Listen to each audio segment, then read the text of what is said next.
Chapter 4488. She then looked at Qin Mu. There's no adultery like you said. Qin Mu was surprised. Oh, we're legally married. Then she smiled faintly. He Huan bit her lip. Qin Mu, you've become bad. Qin Mu looked very happy. It was obvious that she had been living well all these years. The girl who was the most troublesome in the Qin family was finally happy.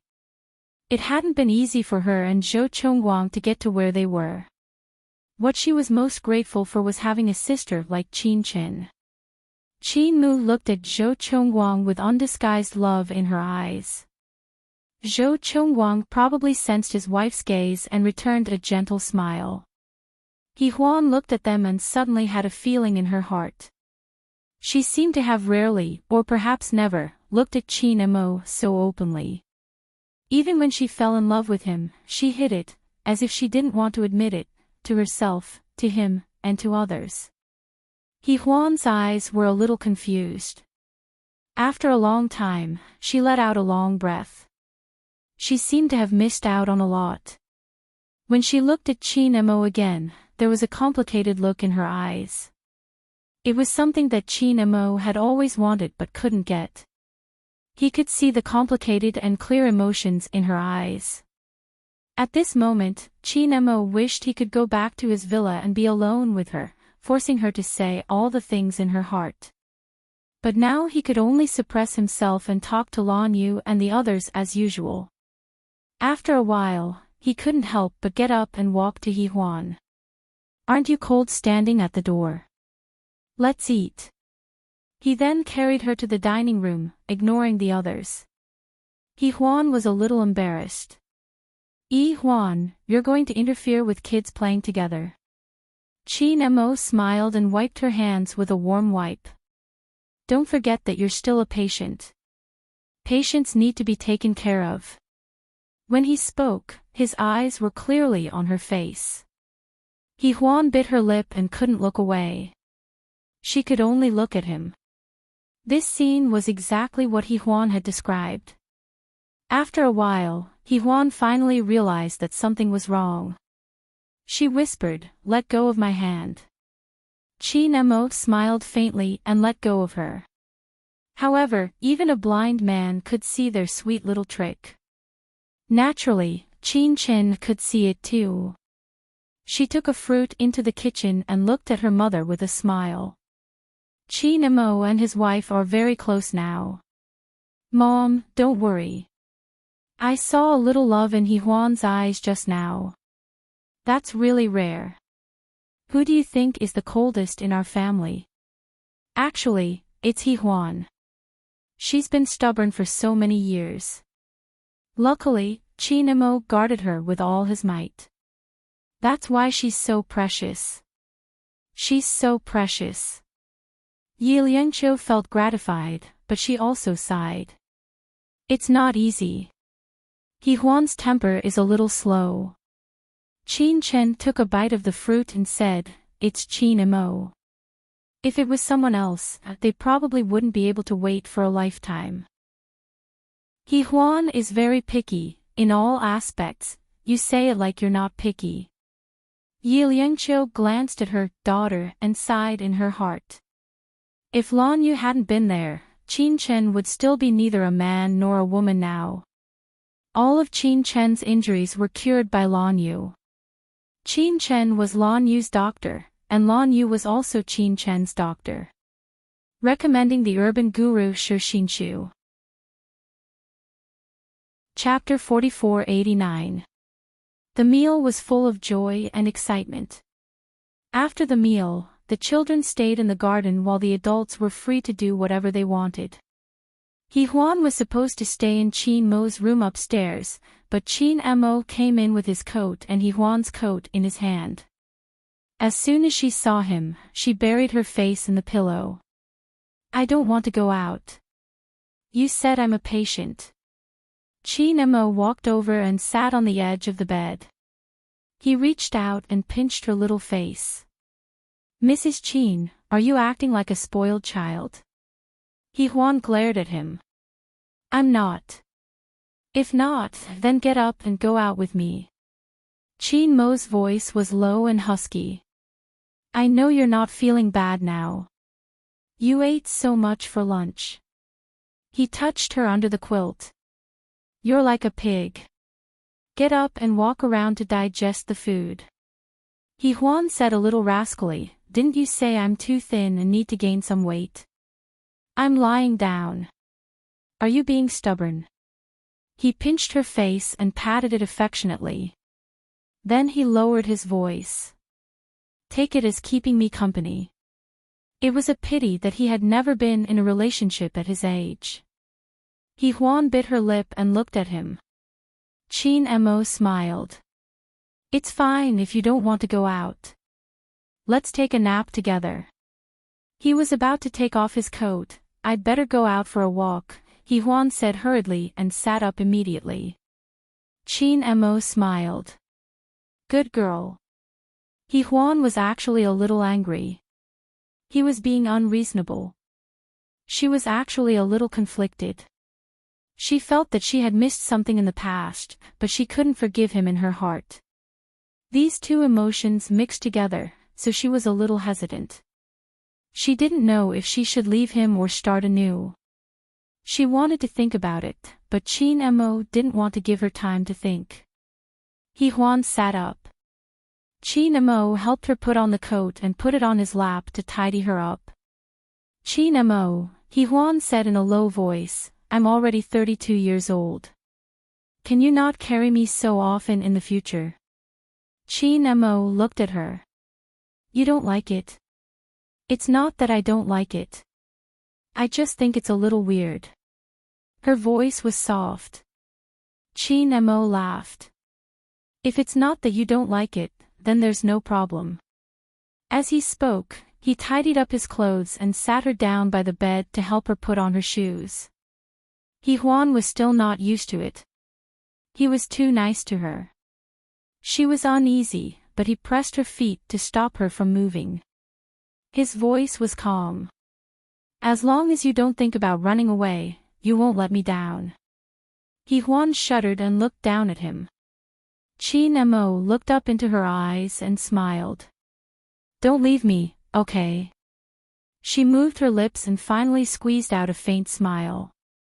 Didn't you say you wanted to go shopping? Chin Mo reached out his hand for her to hold, and they went downstairs one after another. Sitting in the car, he looked at her and smiled. What do you want to buy? Jewelry. Huan raised her hand. On her fair fingers was the pink diamond that he had given her. I have this. He smiled. Huan thought for a moment. I'll buy a few shirts and ties for you. Didn't you say that I don't always choose for you? Chin Mo's eyes became a little deep. After a moment, he smiled. Okay. When he started the car, he asked again, are you paying? Huan waved the secondary card. I brought this. It was still his money. Chin Mo smiled. No matter whose money it was, as long as she was willing to swipe her card in front of others. Just like an ordinary married couple, the husband was in charge of carrying things while the wife swiped her card. Chapter 4490. Just thinking about it made Chin Mo smile. He held the steering wheel with his long fingers and focused on driving. They drove to the largest shopping mall in the city, which was also the place with the most luxury goods in the world. Huan would occasionally accompany her mother there. Seeing him bring her here, she bit her lower lip and said, "You are so vain." Chin Mo unfastened his seatbelt and raised his eyebrows. What else? Do you think I wear custom-made clothes every day? Huan looked at him with a no expression. Chin Mo smiled again, got out of the car, and opened the door for Huan. They walked into the shopping mall together and indeed shopped for men's clothing. They were all international first-tier brands.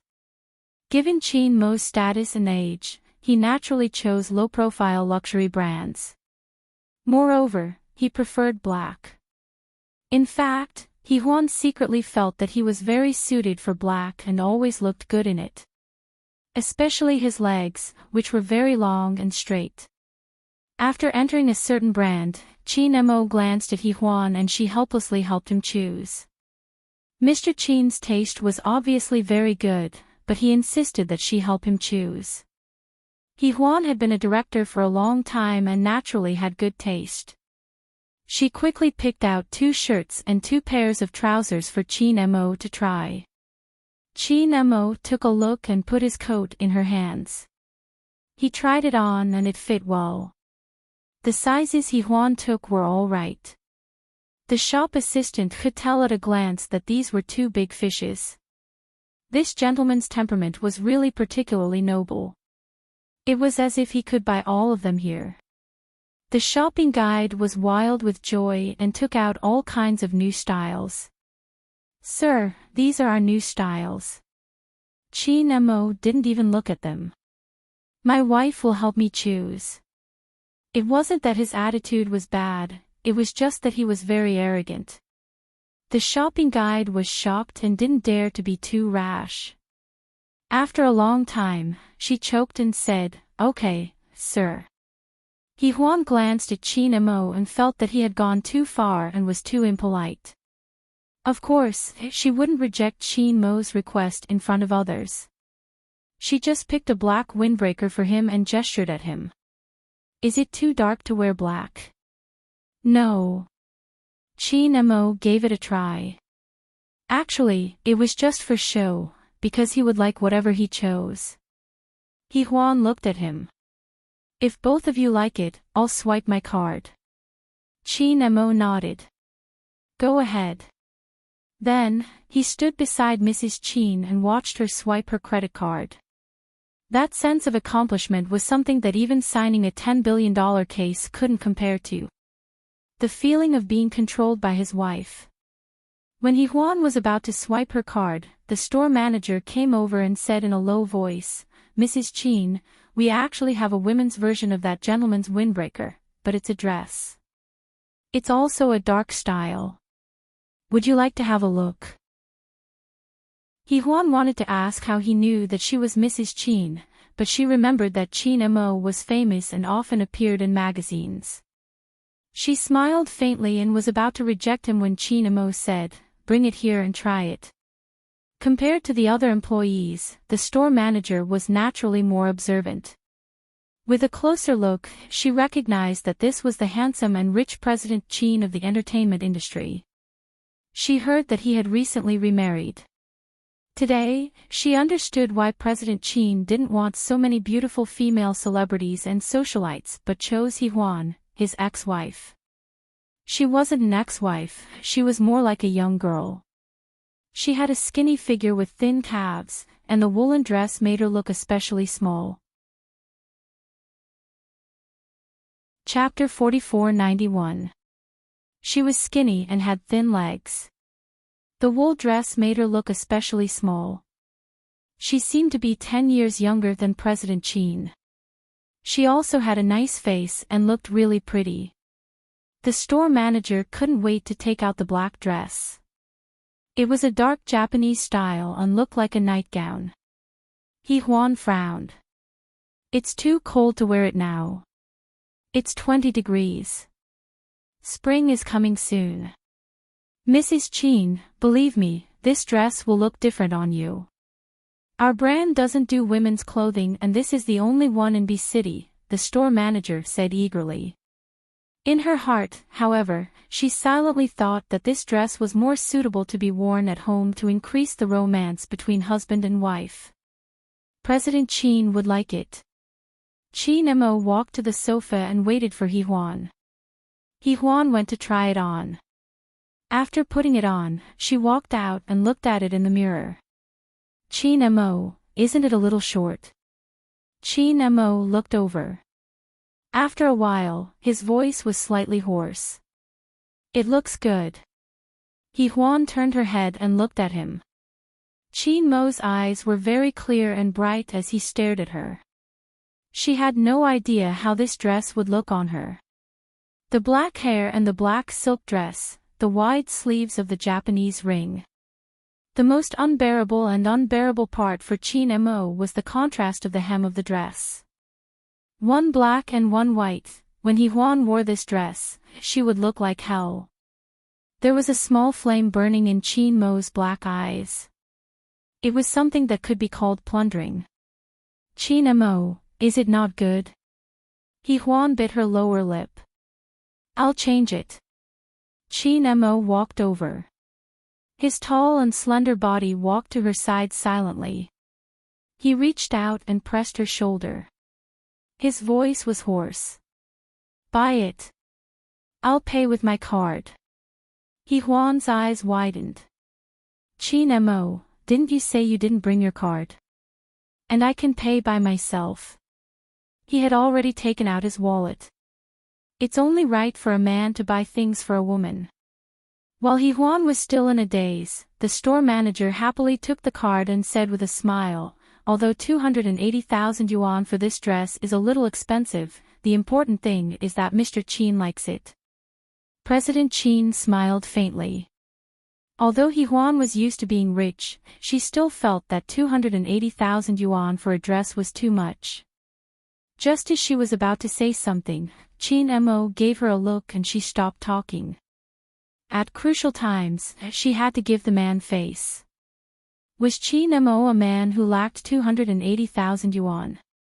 She did not speak, and the store manager took the card and swiped 280,000 yuan. President Chin was quite calm. Huan changed out of her clothes. Other than her clothes, Chin Mo asked someone to send the rest to the villa. Huan knew that he had decided to live in the villa for a long time, but she didn't say anything. She also knew that he wanted to go shopping. It was really the first time he came out and he wanted to buy. After swiping several clothes for him, Huan looked at him. I've already swiped 1 million yuan for you. Will the card be maxed out? Chin Mo's gaze was a little strange. After a while, he chuckled. Are you thinking too much? This is my secondary card. Even if you want to swipe a private plane, you can. Huan looked at him. Chin Mo paused. The limit is 300 million yuan. Huan stared at him for a while. After a while, she chuckled. I suddenly feel that it's worth it. You just realized that, Mrs. Chin. He hugged her waist in the aisle of the mall and leaned over to kiss her. I hope that my generosity can be rewarded tonight. Chapter 4492. Huan stared at him for a while and chuckled. I suddenly feel that it's worth it. Mrs. Chin, you just realized that. He hugged her waist in the aisle of the mall and kissed her. I hope that I can repay you for my generosity tonight. In the crowded aisle of the mall, Huan was half in his arms as he said those shameless words again. Even Huan's face was a little red. She looked at him and stammered, what is repayment? Of course it's a couple's duty, Chin Mo said simply and directly. Huan's face turned even redder. She broke free from him and walked in front of him. Obviously, she was a little irritated. Chin Mo smiled and followed behind her. He held her hand and put it in his palm to warm her up. Her hands had always been cold. Huan wanted to refuse, but she was really a little afraid of the cold. His palm was very warm, so she put her hand in Chin Mo's pocket reluctantly. Chin Mo smiled and also put his hand in his pocket, clenching it tightly. Huan wanted to break free, but she gave up. It was warm to be in his pocket with him. Later, Chin Mo helped her pick out clothes. Except for the black dress, he took all the other clothes. He didn't need to try them on. They were all the styles he liked, so Huan wanted to be at ease. After buying about 10 sets, Chin Mo looked at Huan. Tired? She nodded. I want to sit down. Chin Mo looked at his watch. It's almost 6 o'clock. Let's eat outside. I'll make a call. The Chin family usually had dinner at 8 o'clock. Actually, there was still time. But Chin Mo wanted to spend time alone with Hee Hwan. He and Hee Hwan rarely had time like this, and he enjoyed it very much. As he held her shoulders, he made the call. After hanging up, he looked at her. Tonight, Hee Hwan will stay in Chio Garden. Let's go back to the villa, okay? Why? Hee Hwan looked at him and asked directly. Chin Mo held her shoulders with both hands and smiled gently. He leaned over and whispered, because I want to be alone with you, Mrs. Chin. Are you satisfied with this answer? Hee Hwan tried to shake him off, but she couldn't. She could only look up at him. We've been married for so long. We've only been married for a few days. He gently pecked her lips. We're newlyweds. We should still be on our honeymoon, Mrs. Chin. Actually, he really wanted to, because during their first wedding, she called out Romeu's name on their wedding night. After that, they didn't have a honeymoon, and it was awkward for a long time. And this time, there was no one else between them. He hoped that he could go out with her. A month might not be realistic, but at least for 8 to 10 days. He thought that he would take Hee Hwan out after the premiere of the movie. Now that he mentioned it naturally, Hee Hwan was a little surprised. After a long time, she turned her face to the side and sighed softly. Chin Mo, I still hope that Hee Hwan can stay by our side. He had his conditions, and this was probably her condition and bottom line. It wasn't that Chin Mo didn't understand her, it was just that he wasn't willing to do it. She whispered again, Hee Hwan can go abroad to study at the age of 16. She doesn't need the military management at all. She's so young, she tugged at his sleeve. Even if you have any ideas about the Yi family, it's still feasible. Yi Xiangnan is also in B City. They don't need to be together all the time. They can still grow up together. Chapter 4493. Chin Mo's gaze fell on her face. After a long time, he asked in a low voice, Do you mind? Yes. Hee Hwan raised her head. Her eyes were filled with pleading. For Hee Hwan's sake, she lowered her stance, which was rare. Chin Mo looked at her and suddenly smiled. Beg me. Hee Hwan was stunned. She hadn't expected such an answer. Chin Mo was still smiling and did not say anything else. He took her to the restaurant on the top floor. It was the most prestigious restaurant in B City. Chin Mo brought Hee Hwan over and the manager immediately came forward.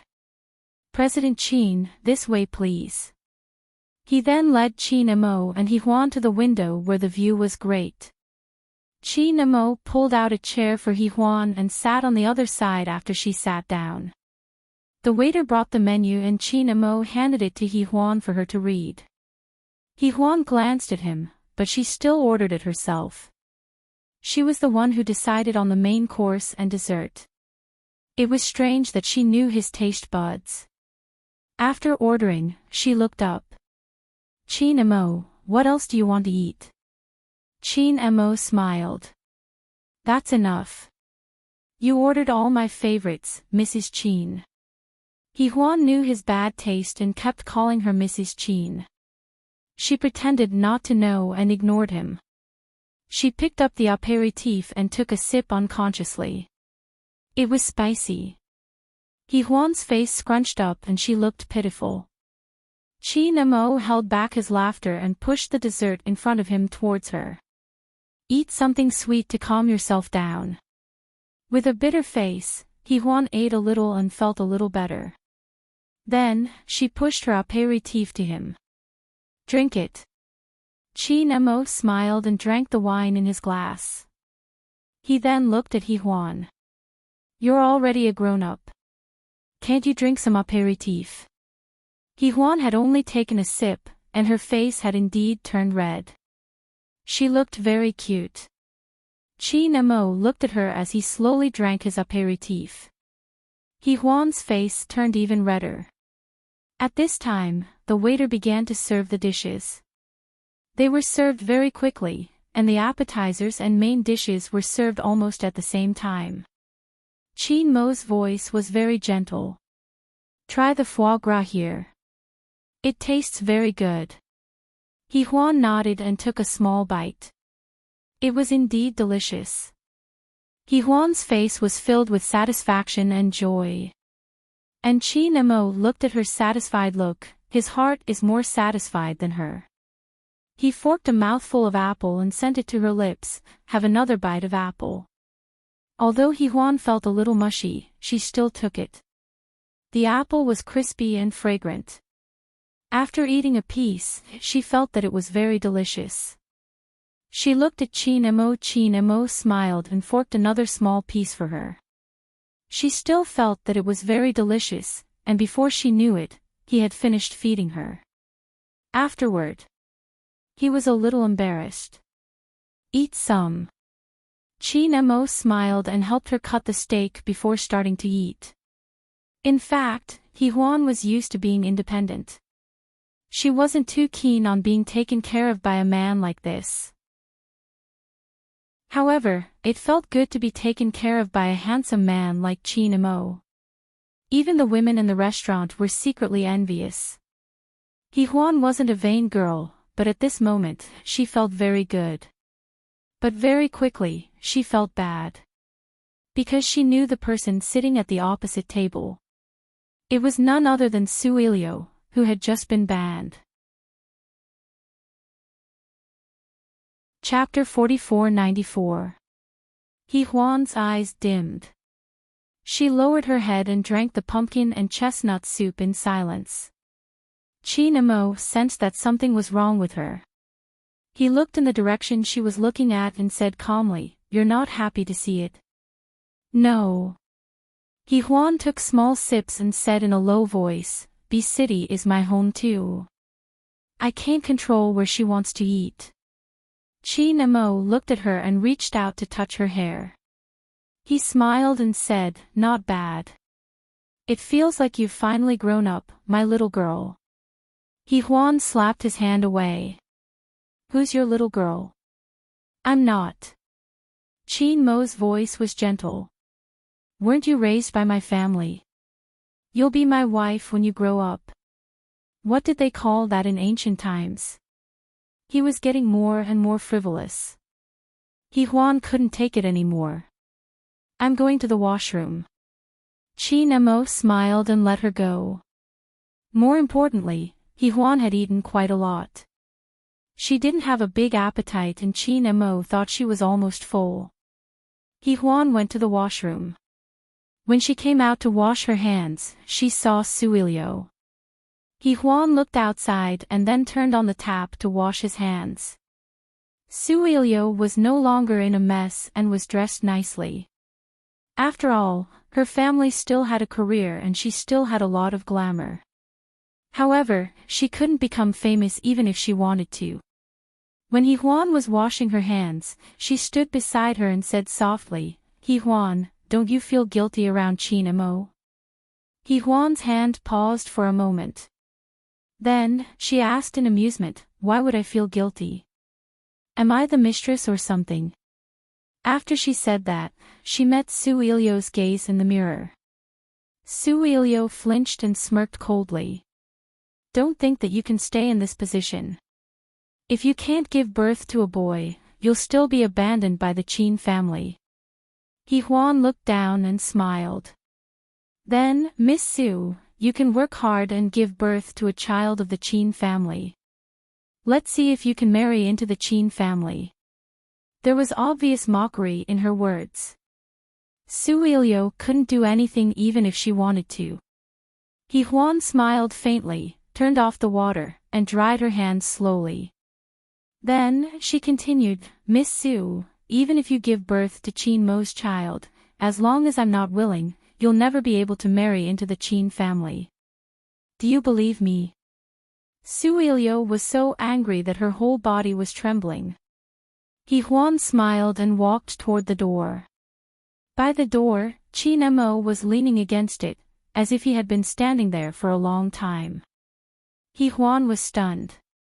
He smiled and said, "Mrs. Chin seems to be getting more and more confident." She bit her lip. Chin Mo smiled again. "This is a good thing." Then, without looking at Suilio, she grabbed Juan's hand and left. Returning to his seat, he helped Juan put on her coat and left with her clothes. Of course, it was Juan who did it.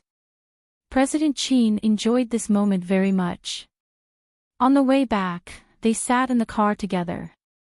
Juan didn't say a word. Chin Mo smiled. "Are you angry?" Juan tilted her head and looked at him. "Are you angry with me or Suilio?" He pinched her cheeks with both hands. "How dare you say that about Mrs. Chin? What did you say before? You want me to have a child with another woman? Ha!" Chapter 4495. Fortunately, he felt sorry for her and quickly let go of her. Then he warned, "Don't say such things in the future, got it?" Juan wanted to say something, but she saw that he didn't look well. Only then did she realize that he was actually angry. He was angry that she pushed him to someone else. She said in a low voice, "Are you angry? What do you think?" Chin Mo glanced at her. Both of them held the steering wheel, but they didn't start the car immediately. He seemed to be willing to chat with her in the car for a while. Juan knew what he was thinking, so she didn't say anything and just lowered her head to play with her fingers. Chin Mo also lowered his head and looked at her silently. After a while, his voice was hoarse and a little gentle. "Do you know what you did wrong?" "I don't know." She glanced at him and then looked out of the car window. Chin Mo sighed. "You." He reached out and pinched her face. "I'll teach you a lesson when we get home." She wasn't afraid of him. She made a face at him, which made Chin Mo laugh happily. His voice was low and hoarse. "Juan, you haven't been like this for a long time." It was like going back to high school. And she was just a little junior high school student, and he liked Juan very much. She was small and cute, just like she was now. Chin Mo drove. After a while, Juan realized that this wasn't the way back to the villa, so she asked him, "Where are we going?" Chin Mo smiled. "It's still early. Let's go to the hot spring." Juan glanced at him and didn't say anything. But an hour later, she found out that Chin Mo had booked a hot spring villa and was going to spend the night there. Juan felt that it wasn't a good idea to stay here during the new year, and Juan was still at home. Chin Mo parked the car and looked at her sideways. "Didn't you say that you were going to please me and beg me? Instead, you want me to have a child with another woman." Juan sat down. "Didn't you want to give her the copyright or something? That's just a publicity stunt. Besides, the copyright is still in my hands." Chin Mo smiled and unbuckled his seatbelt. He took her dress and let her get out of the car. After getting out of the car, Juan dawdled behind him, looking very unhappy. Chin Mo smiled and walked in front. Then, he used his fingerprint to open the door of the villa. Juan glared at him. "You bought it." "That's right," Chin Mo admitted shamelessly. "In the future, we can come here occasionally." Juan was speechless. She looked at him for a long time before she said in a low voice, "What a waste." "As long as I'm with you, it's not a waste," he said, turning on the light in the room to let Juan in. The interior decoration was very luxurious. Chin Mo must have asked someone to decorate it. Moreover, it was in Juan's favorite style.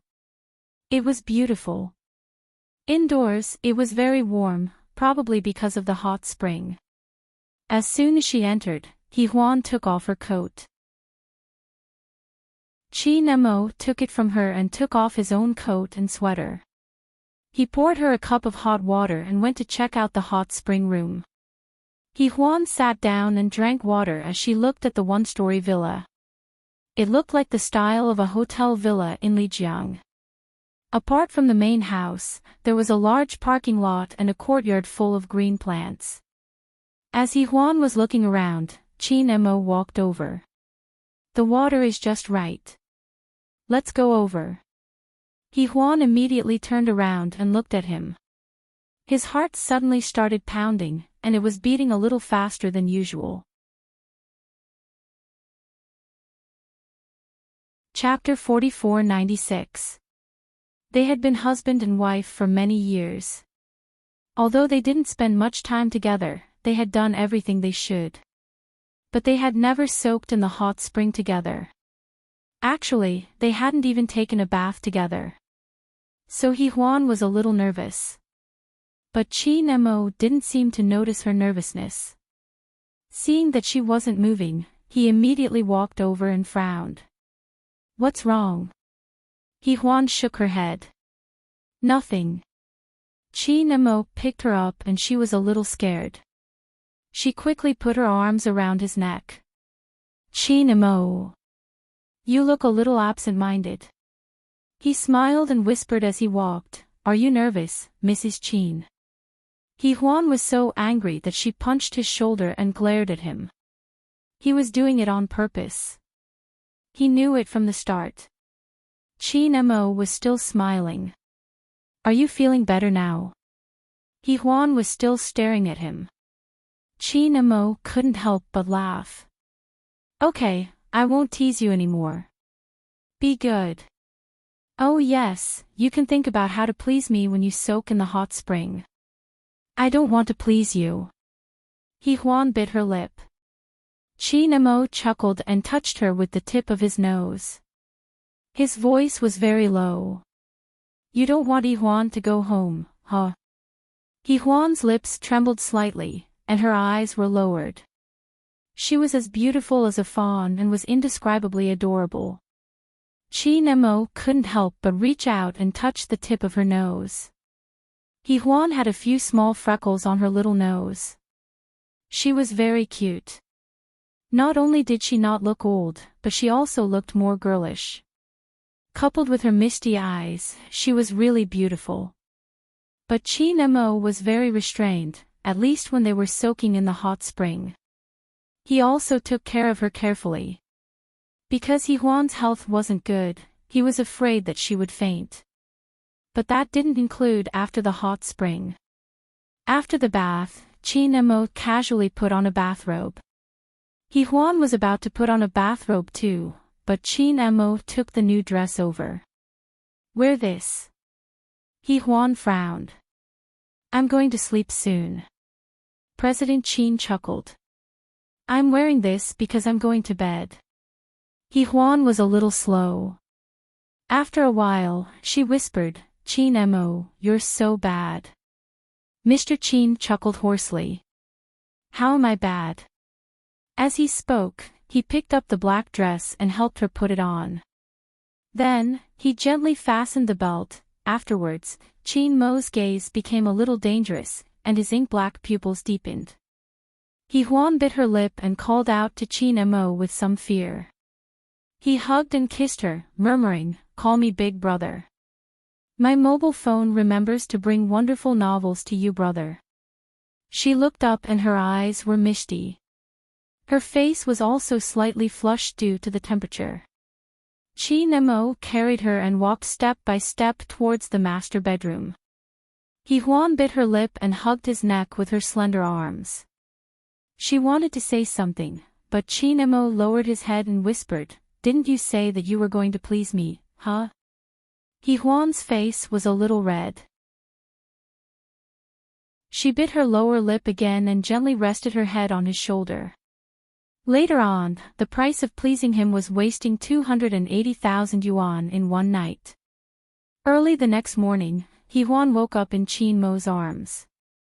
When she opened her eyes, she saw his handsome face and shallow breathing.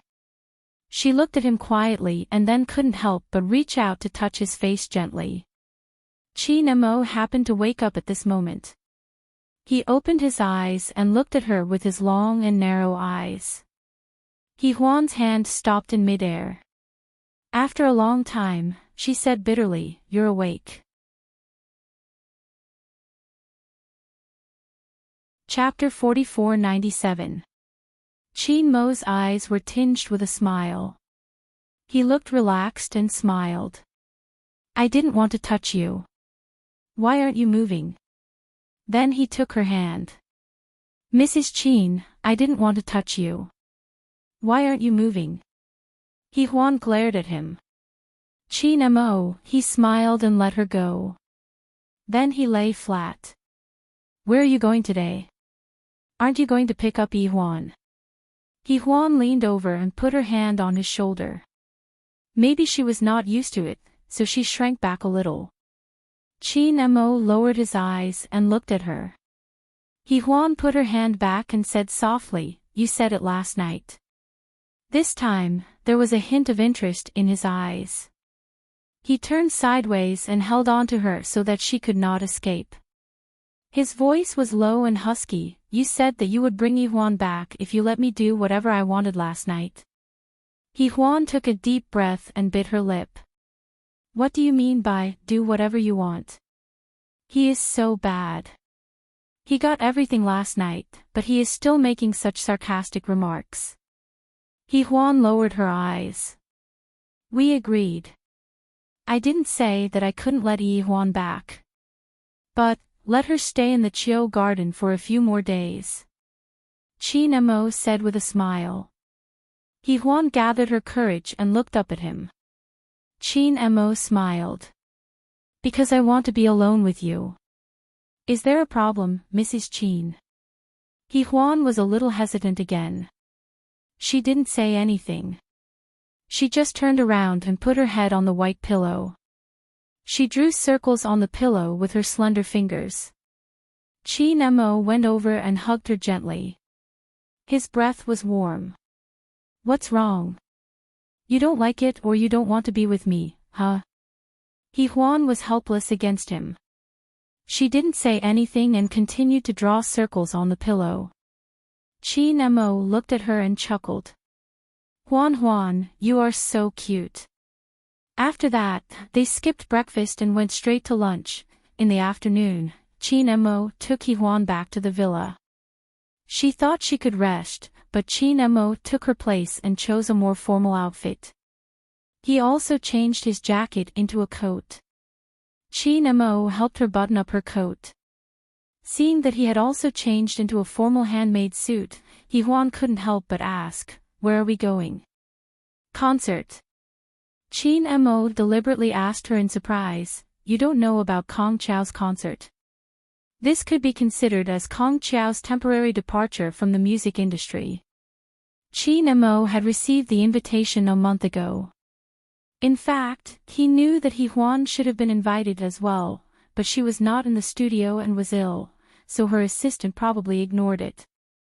So, she was surprised. After a while, she asked softly, "Kong Chao?" "Yeah, there will be one on the 1st and 5th day of the Lunar New Year, but I heard that there will be a surprise today." Chin Mo's fingers gently rubbed Hee-hwan's little head. "He will be playing the theme song of Twin, coming night. Don't you want to hear it?" "My mobile phone remembers to bring wonderful novels to you." Hee-hwan widened his eyes, which were slightly misty.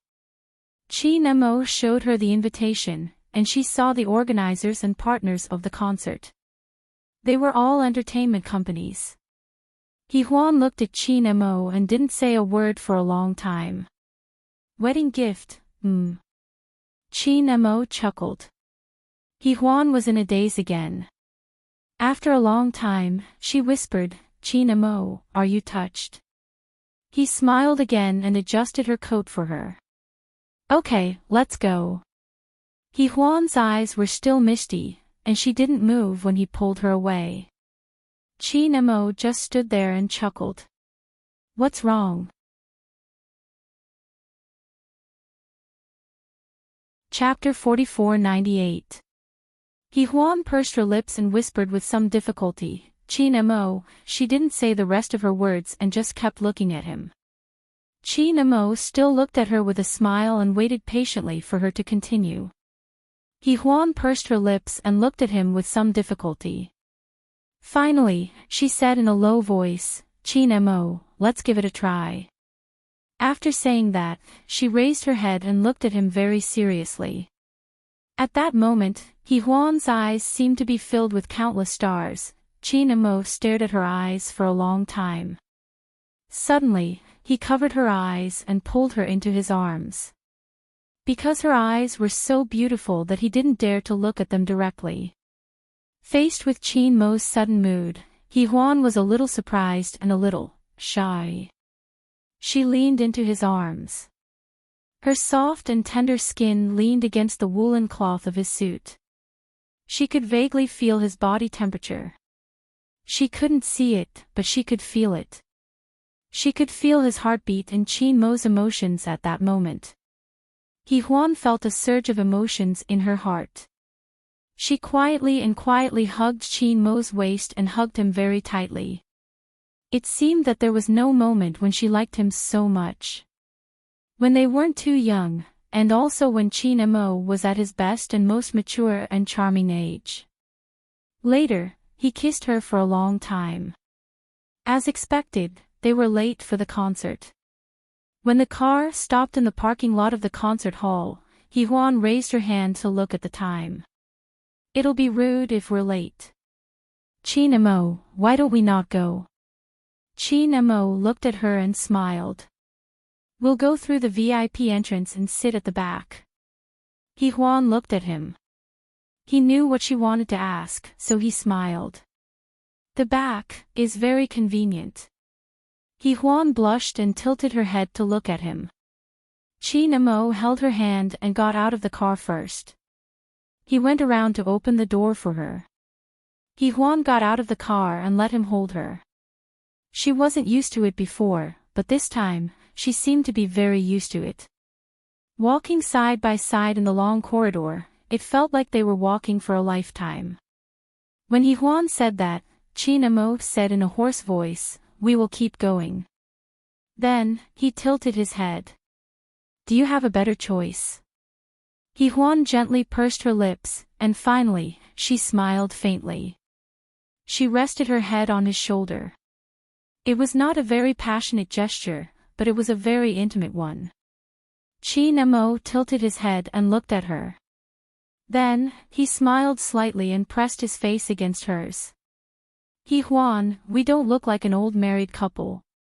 In the future, when we are 70 or 80 years old, we will still be like this, an old man and an old woman.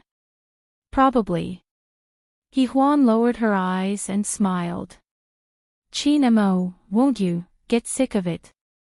Since he was late, Chin Mo didn't care about the extra time. He stopped and looked at her seriously. After a long time, he shook his head. No, how can I get sick of it? His voice sounded like a sigh. Then, he reached out and touched her face gently. Huan, I'm already 40. I've given you my best time as a man. Huan wanted to say something. Her lips moved and she finally said, what do you mean by, a man's best time? You're so shameless. He laughed. Then do you like it when I'm shameless, huh? Do you like how shameless I was last night?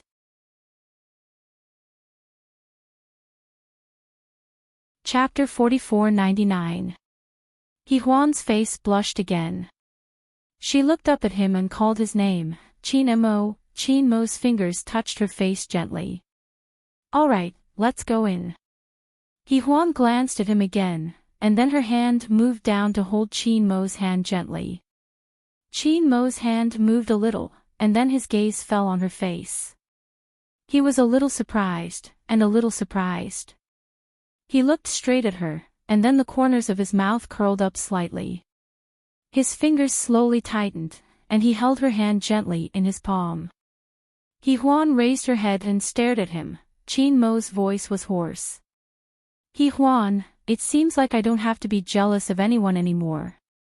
He had finally gotten what he had been longing for and pursuing. At this moment, he really wanted to hug her, to hold her in his arms and comfort her, but time didn't allow it. His voice was low and hoarse. If we don't go in now, it's going to be over. So, let's go in now. Huan smiled. Qin Mo held her hand and went in through the VIP passage. After entering, they sat in the last row. Conchao was playing a famous song. It was a sad and sorrowful song, and the female audience was tearing up. Even Huan, who had a heart of stone, couldn't help but stare at the stage without blinking.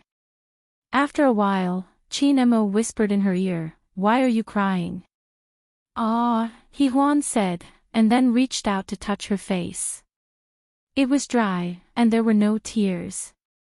She was so angry that she glared at Qin Mo, and he smiled indulgently. Then, he held her hand. Huan naturally leaned on his shoulder, and she said softly, "This is very rude.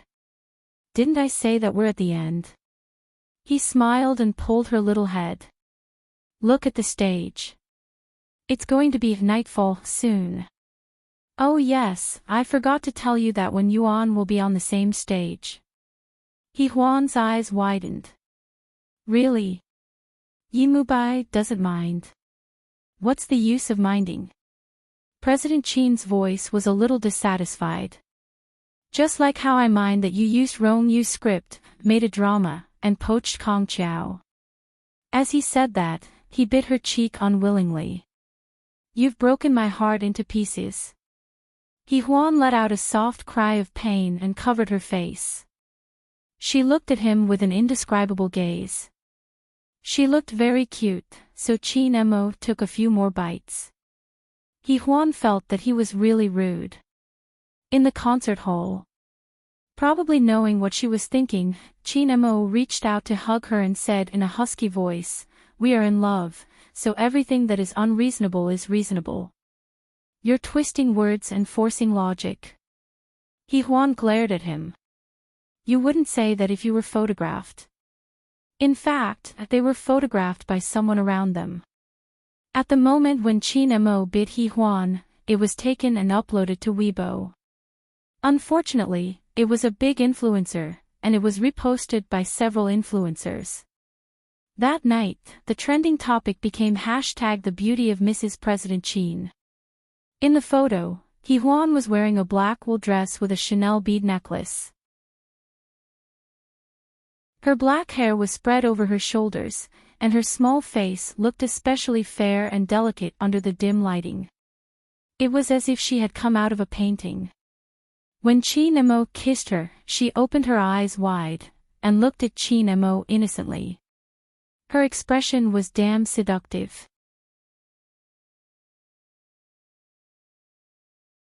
Chapter 4500. When Qin Mo kissed her, her eyes widened, and she looked at Qin Mo innocently. Her expression was damn seductive. Moreover, when her face was next to Qin Mo's, it seemed especially small. That photo spread like wildfire. It immediately became a hot topic, reaching over 7 million. Weibo's programmers were already working overtime, breaking down and crying. The person in question had no idea. She looked at Qin Mo. Qin Mo's fingers gently touched her face. "Isn't it normal?" That scene was captured again. The next trending topic was hashtag how long is President Qin's finger. The internet celebrities reposted it again, and in the end, they shifted their attention to other aspects. It made people not know whether to laugh or cry. However, Huan and Qin Mo did not know. Just as Qin Mo had said, in love, anything that was unreasonable became reasonable. No one checked their phones that night. Even the employees of King Entertainment saw the trending topic on New Year's Eve. However, President Qin was in love. No one dared to disturb him. Hence, President Qin and his wife stayed on Weibo for the entire night. Their popularity overshadowed Kong Qiao's concert. He Huan had no idea. Just as she and Qin Mo were getting intimate, Kong Qiao's concert was coming to an end. The finale was a duet between him and Wen Yuan. Night fell. Wen Yuan sat in front of the piano in a long black dress, elegant and gentle. Kong Qiao stood beside her, watching her play the prelude. Wen Yuan looked up at him and smiled. Kong Qiao smiled back warmly. As they looked at each other, Yimu Bai, who was in the audience, was gritting his teeth. That night, Wen Yuan and Kong Qiao also made it to the trending topic #Kong Qiao and Wen Yuan are a good match. What kind of beauty was that? However, no matter what, it did not overshadow Qin Mo and He Huan's trending topic. It was a solid first place, and the popularity did not drop for the entire night. The main reason was that He Huan, who was in her early 30s, was too girlish. It was too surprising. Photos of He Huan since she was young were also dug out. It was amazing. He Huan was back. It should be the power of love. Moreover, her appearance was not inferior to that of the A-list big stars and the popular small stars. It was just that she looked more pampered. At this time, Kong Qiao and Wen Yuan's cooperation continued. This was also the first time Kong Qiao had put her heart into it in recent years. The scene was extremely beautiful. It was also super nice, the kind that could make one's ears pregnant. He Huan was fascinated. She held Qin Mo's hand and whispered, "Concho played really well. Qin Mo, don't you think this is the best you've done in years?" Qin Mo turned his head and looked at her. There was a small cluster of flames in his eyes, and his voice was a little dangerous as he lowered it. "Do you often go to his concerts?" No matter how stupid He Huan was, she could still hear the hint of jealousy in his words. She bit her lower lip and said, "Of course I do. Sometimes, when I happen to be in the same city, I'll go and listen to them." When she spoke, it was rare for her to sound like this. Qin Mo just stared at her. He Huan put her face on his arm and said coquettishly, "You're not angry about this, are you? What do you think?" Qin Mo said in a low voice. His gaze softened a little as he rubbed her little head. "You actually admire other men." His tone was a little displeased. He Huan looked up at him and suddenly said, "Qin Mo, you're so cute." Qin Mo lowered his head. "Cute? Mrs. Qin, are you sure? Do you think I was cute last night? Which part of me was cute? What did I do that made you think I was cute?" He Huan's face suddenly turned red again. Fortunately, it was not visible in the dim light.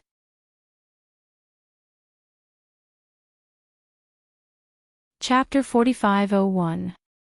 Qin Mo chuckled and looked at Kong Qiao and Wen Yuan on the stage. Kong Qiao used to be an artist under King Entertainment, so he knew a little about her private life. She had liked Wen Yuan for many years, but Wen Yuan had lost his life because of Yimu Bai. Fate was something that couldn't be lacking. At this time, the concert was over. Wen Yuan and Kong Qiao thanked the audience and stood side by side. Yimu Bai was stimulated by the handsome man and the beautiful woman. Qin Mo smiled and left with He Huan. Back in the car, He Huan was still immersed in the song, "Coming Night." She hugged Qin Mo's arm and said, "Qin Mo, don't you think Wen Yuan and Kong Qiao are really a good match? Their names are also a good match." Qin Mo was fastening his seatbelt. As he fastened it, he looked at her quietly and chuckled. "What are you smiling at?" He Huan bit her lip and asked. Qin Mo reached out and pulled her hair. "I'll believe you if you say it in front of Yimu Bai." He Huan widened her eyes and looked at him in disbelief. "Qin Mo, you're so bad." What's wrong with it? Chin Mo chuckled softly. Tell me, huh? He Huan bit her lip. You're even worse now. He smiled happily and then his eyes became very gentle. Let's go back to the apartment, okay? I'll play the guqin for you. He Huan stared at him for a while and then asked, You know how to play the guqin? He pinched her cheek again. I know a lot. Mrs. Chin, you can slowly find out in the future. He Huan bit her lip. I'm 32. I'm not Mrs. Chin. You look so young. Chin Mo's voice was a little hoarse. You must have no idea how, he didn't continue. He Huan stared at him blankly. More what? Chin Mo's gaze was unbelievably gentle. Then, he stared at her without saying a word. He Huan glanced at him. Keep me guessing. Chin Mo smiled, his slender fingers on the steering wheel, and looked at her sideways.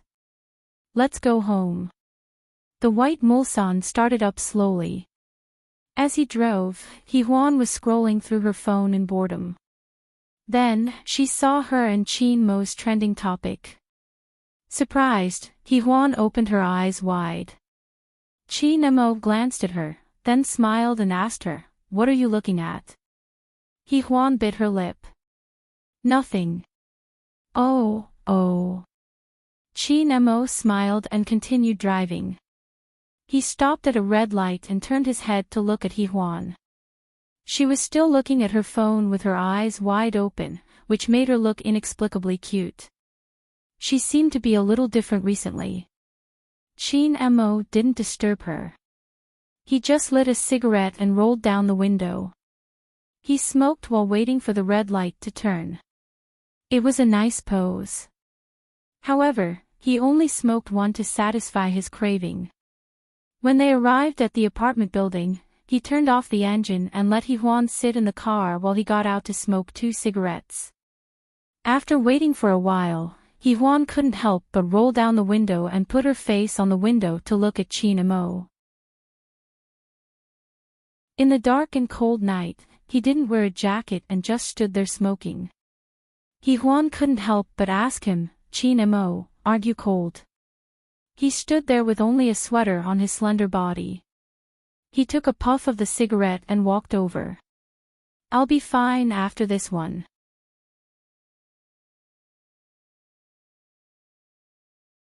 Chapter 4502. He stood there, wearing only a sweater on his slender body. He pinched the cigarette butt between his fingers and took a puff before walking over. I'll be fine after smoking this one. You're really addicted to smoking. He Huan couldn't help but complain. Can't you smoke less? Chin Mo held the door with one hand and smiled. Working hard to update, please refresh later. This chapter is working hard to update. Please refresh later to visit chichi // Hey handsome guys and beautiful girls visiting us on mobile, please register as a member first. Register as a member of this site and use the bookmark function for easier reading. If this chapter is about the author asking for votes, please skip to the next chapter. Please bookmark this page so that you can read it later. Otherwise, you won't be able to find this chapter. Translator, Henyi Translations Editor, Henyi Translations Tang Wuwei, Urban Romance, Abstinent Young Masterly, Flirting. Abstinence Young Masterly, Explode the Sky. Content Summary, No, you're too big. What's too big? Hubby, your thick thighs. Yun Yan was engaged to the most powerful man in the empire. People envied her for marrying Li Yuding, saying that her man had the most powerful backing and the thickest golden thigh. However, one morning, Yun Yan posted on Weibo as Mrs. Li, GM Li, we are divorced. Please respect yourself.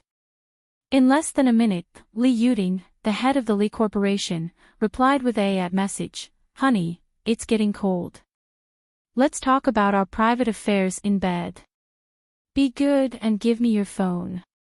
Countless netizens were seething and said, kick over this bowl of dog food, we're not eating it.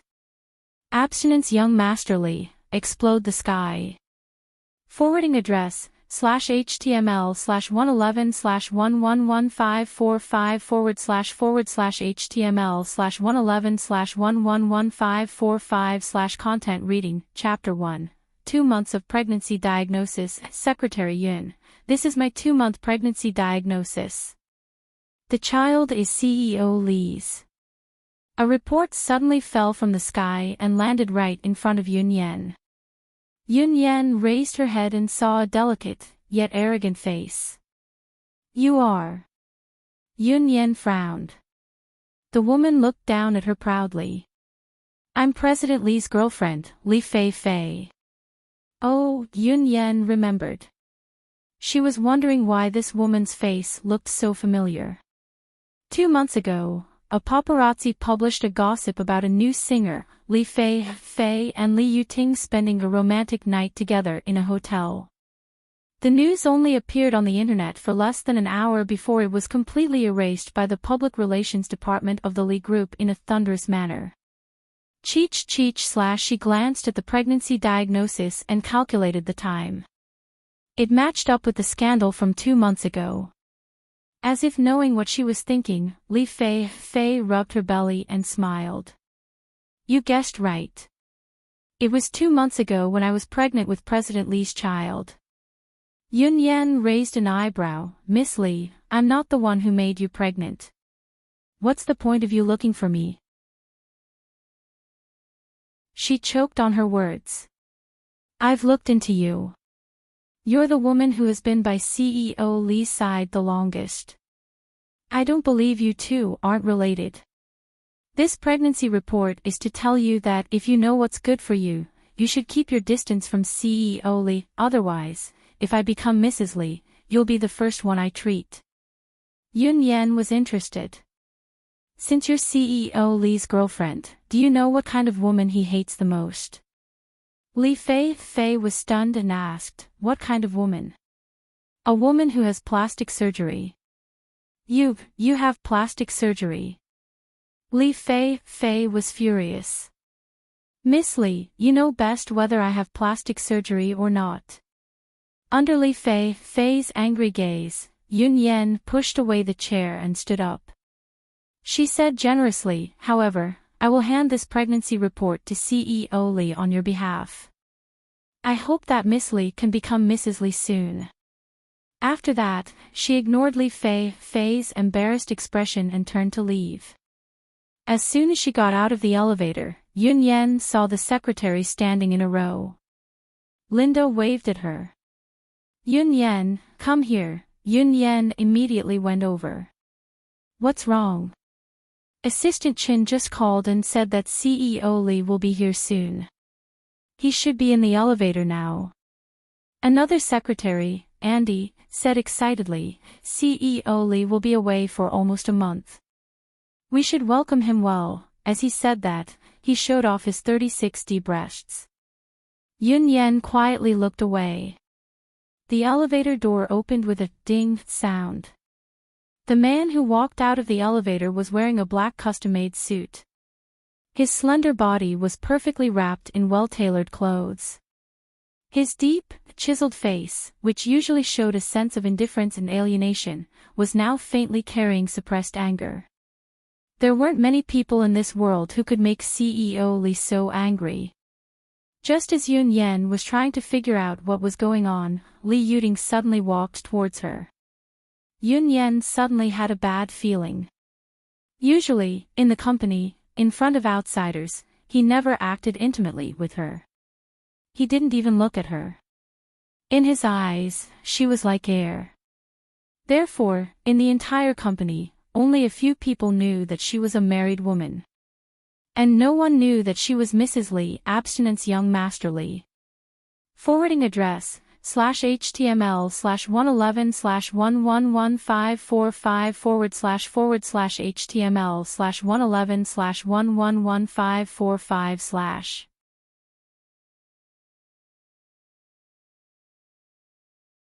Chapter 4503. Chi Namo held her hand and stared at it for a while before he smiled. You're complimenting me for my good taste. As he spoke, he took the phone from her hand and threw the key to her to open the door. He downloaded Hehuan's photo with one hand and sent it to himself via WeChat before returning the phone to her. Of course, Hehuan saw what he was doing and blushed. Chi Namo, don't you feel bored? That's not the point, okay? The photo is pretty good. Chi Namo scrolled through his phone casually. To me, that's the point. Hehuan was fuming. She opened the door and really wanted to shut him out. Of course, she didn't dare to. After Chi Namo returned home, he admired the photos for a while. He set up the screensaver and the desktop. He felt especially good. Of course, he was newly married and in love. Even if the whole world added up his mood, he wouldn't be as happy as he was. Although there were some things that he wasn't satisfied with, he felt that it was good enough. Hehuan's health would get better and he wouldn't force her to have a child. So, Chi Namo was living a very good life. He leaned against the sofa and kept scrolling through his phone. Hehuan waited for a long time, but he didn't seem to have any intention of cooking. Hehuan couldn't stand it anymore. She had been watching TV, but now, she stretched out her leg and kicked him. Chi Namo looked at her and then looked at his phone. It's already 7. Hehuan rarely threw a tantrum.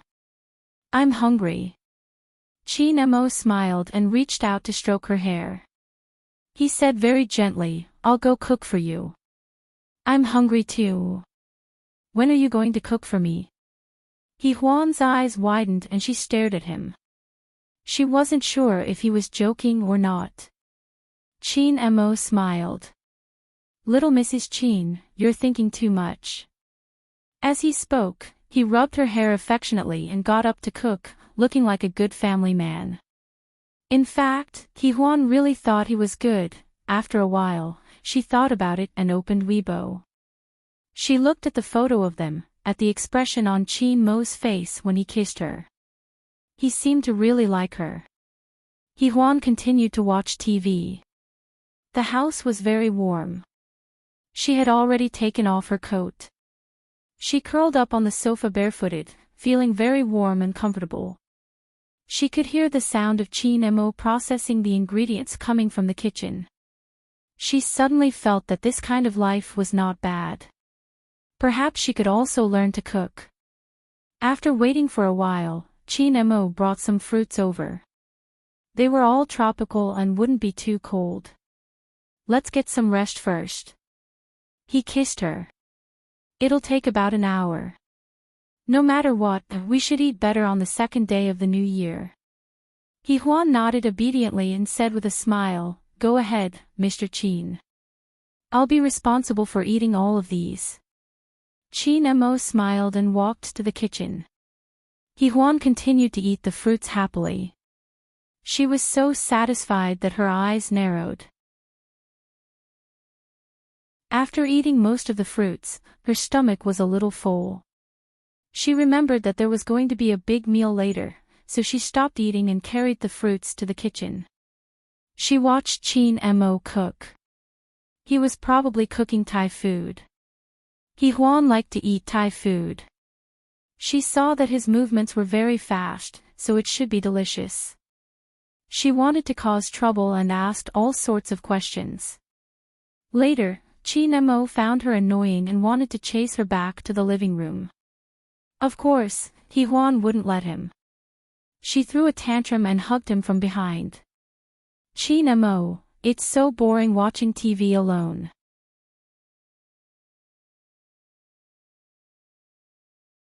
Chapter 4504.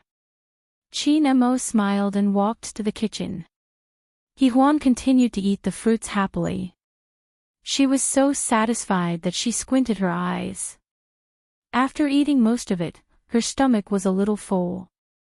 She remembered that there would be a big meal later, so she stopped eating and carried the fruits to the kitchen, watching Chi Namo. Working hard to update, please refresh later. This chapter is working hard to update, please refresh later. Hey handsome guys and pretty girls who want to visit us on mobile, please register as a member first. Chi.net debut register as a member of this site and use the bookmark function for easier reading. If this chapter is about the author asking for votes, please skip to the next chapter. Please bookmark this page so that you can read it later. Otherwise, you won't be able to find this chapter. Translator, Henyi Translations Editor, Henyi Translations Tang Wu Wei, Urban Romance, Abstinent Young Masterly, Flirting. Abstinence Young Masterly, Explode the Sky. Content Summary, No, you're too big. What's too big? Hubby, your thick thighs. Yun Yan was engaged to the most powerful man in the empire. People envied her for marrying Li Yuting, saying that her man had the most powerful backing and the thickest golden thigh. However, one morning, Yun Yan posted on Weibo as Mrs. Li, GM Li, we are divorced. Please respect yourself. In less than a minute, Li Yuting, the head of the Li Corporation, replied with a message. Honey, it's getting cold.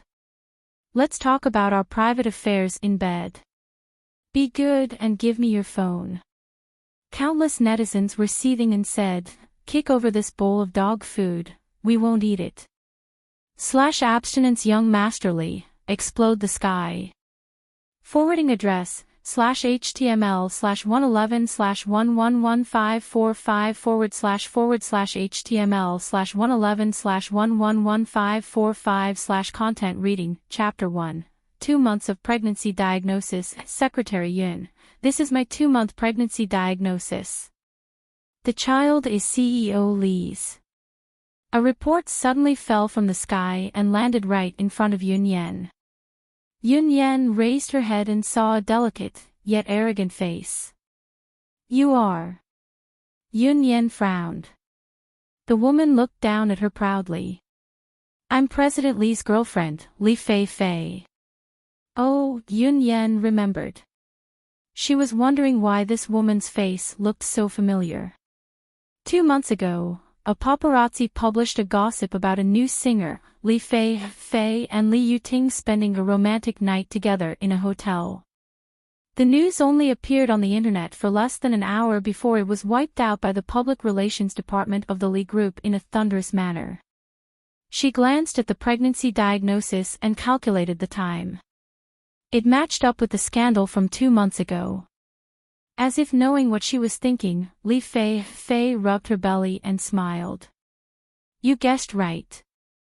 It was 2 months ago when I was pregnant with President Li's child. Yun Yan raised an eyebrow. Miss Li, I'm not the one who made you pregnant. What's the point of you looking for me? She choked on her words. I've looked into you. You're the woman who has been by CEO Li's side the longest. I don't believe you two aren't related. This pregnancy report is to tell you that if you know what's good for you, you'd better keep your distance from CEO Li, otherwise, if I become Mrs. Li, you'll be the first one I treat. Yun Yan was interested. Since you're CEO Li's girlfriend, do you know what kind of woman he hates the most? Li Fei Fei was stunned. What kind of woman? A woman who has plastic surgery. You have plastic surgery.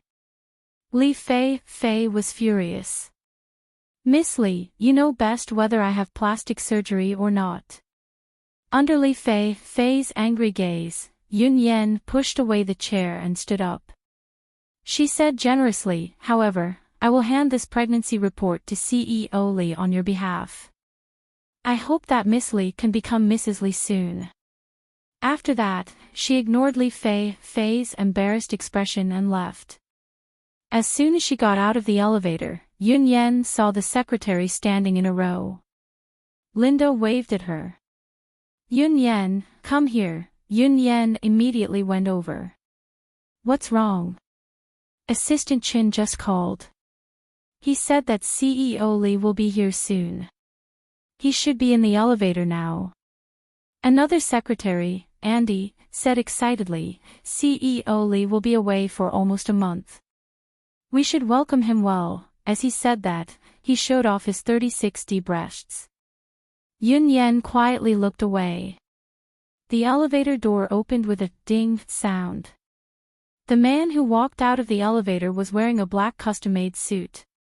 His slender body was perfectly wrapped in well-tailored clothes. His deep, chiseled face, which usually showed a sense of indifference and alienation, was now faintly carrying suppressed anger. There weren't many people in this world who could make CEO Lee so angry. Just as Yun Yen was trying to figure out what was going on, Li Yuting suddenly walked towards her. Yun Yen suddenly had a bad feeling. Usually, in the company, in front of outsiders, he never acted intimately with her. He didn't even look at her. In his eyes, she was like air. Therefore, in the entire company, only a few people knew that she was a married woman. And no one knew that she was Mrs. Lee, Abstinence Young Master Lee. Forwarding address, /HTML/111/11545//HTML/111/1111545/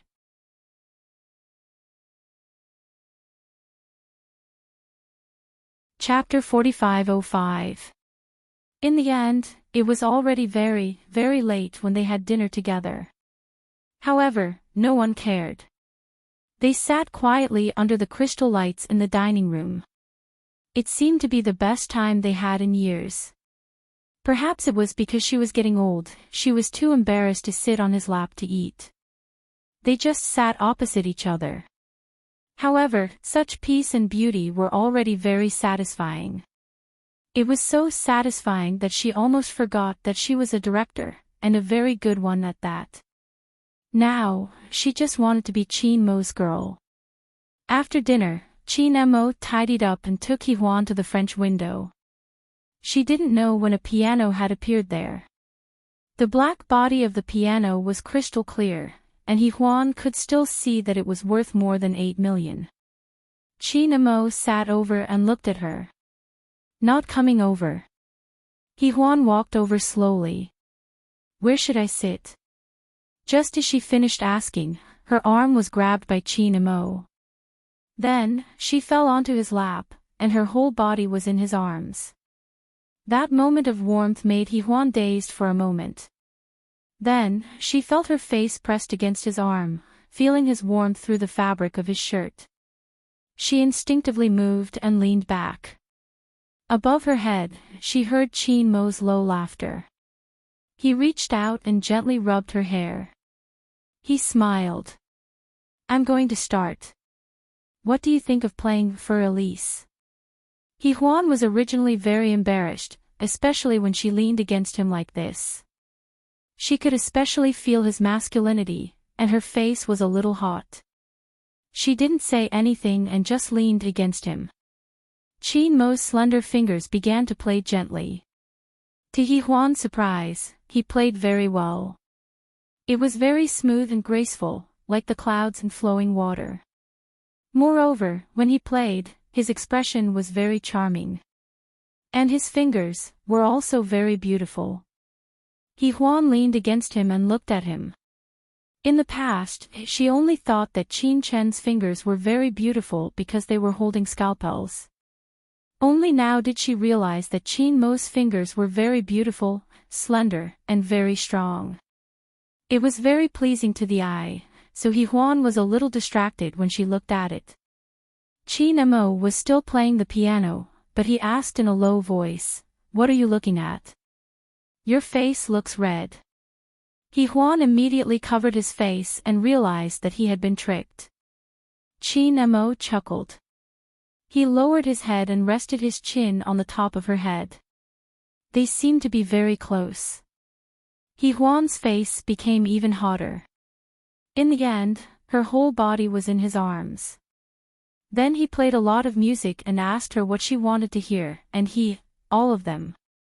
He Huan felt that he was a freak and not human at all. It was a quiet night, sweet and warm.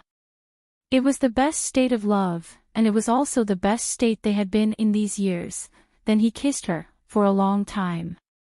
It was as long as the time he took to play the song. It was so long that it seemed like they had spent their entire lives kissing. However, Yi Shai was different from them. When Yi Mubai picked up Wen Yuan, his expression was not very good.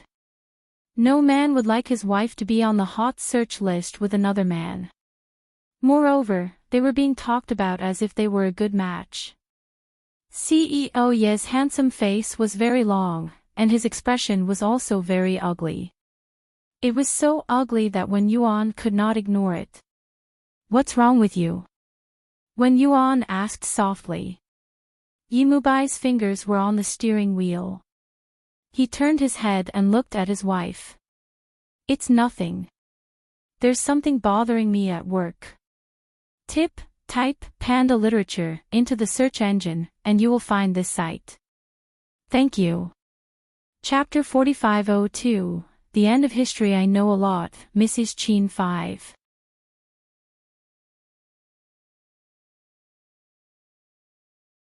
Chapter 4506. Yi Mubai holds the steering wheel and looks at his wife sideways. "Nothing, just something bothering me at work." "Oh," said Madame Yi coldly.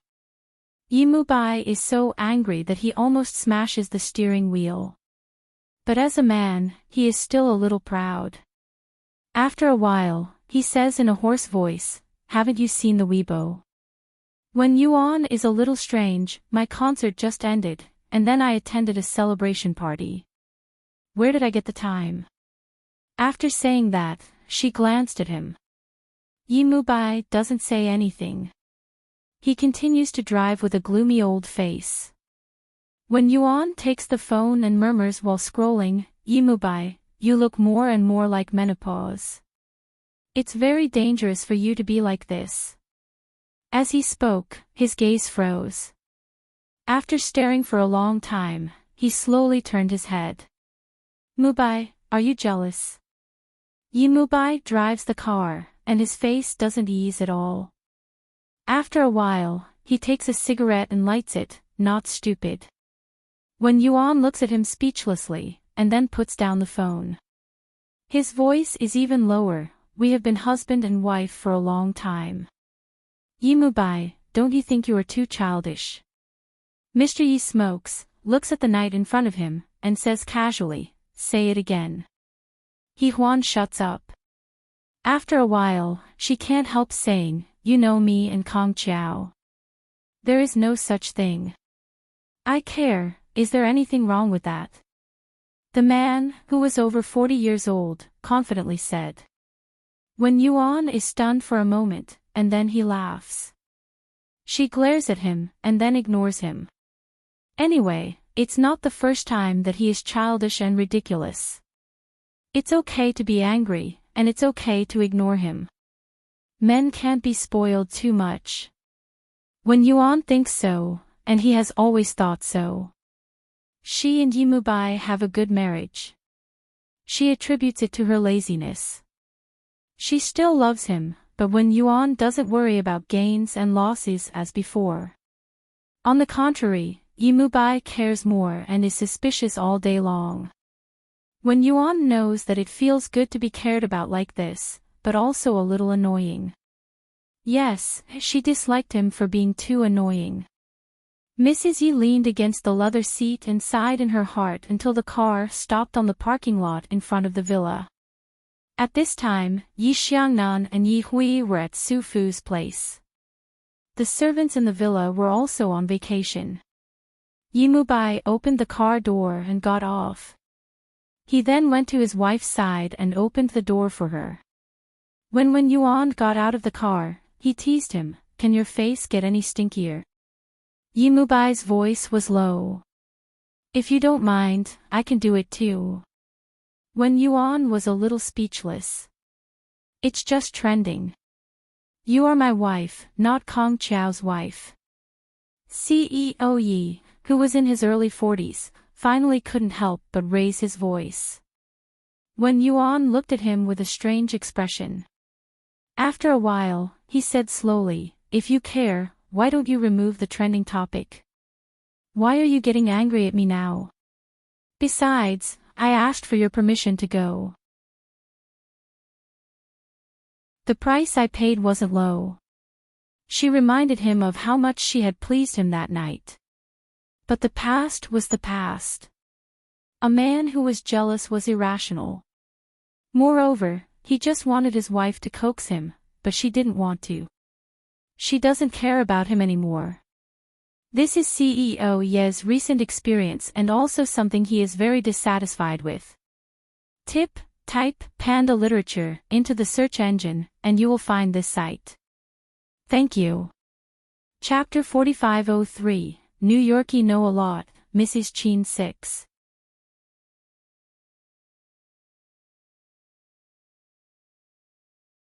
Chapter 4507. But when Yuan didn't realize it at all. Now, she still dared to talk back.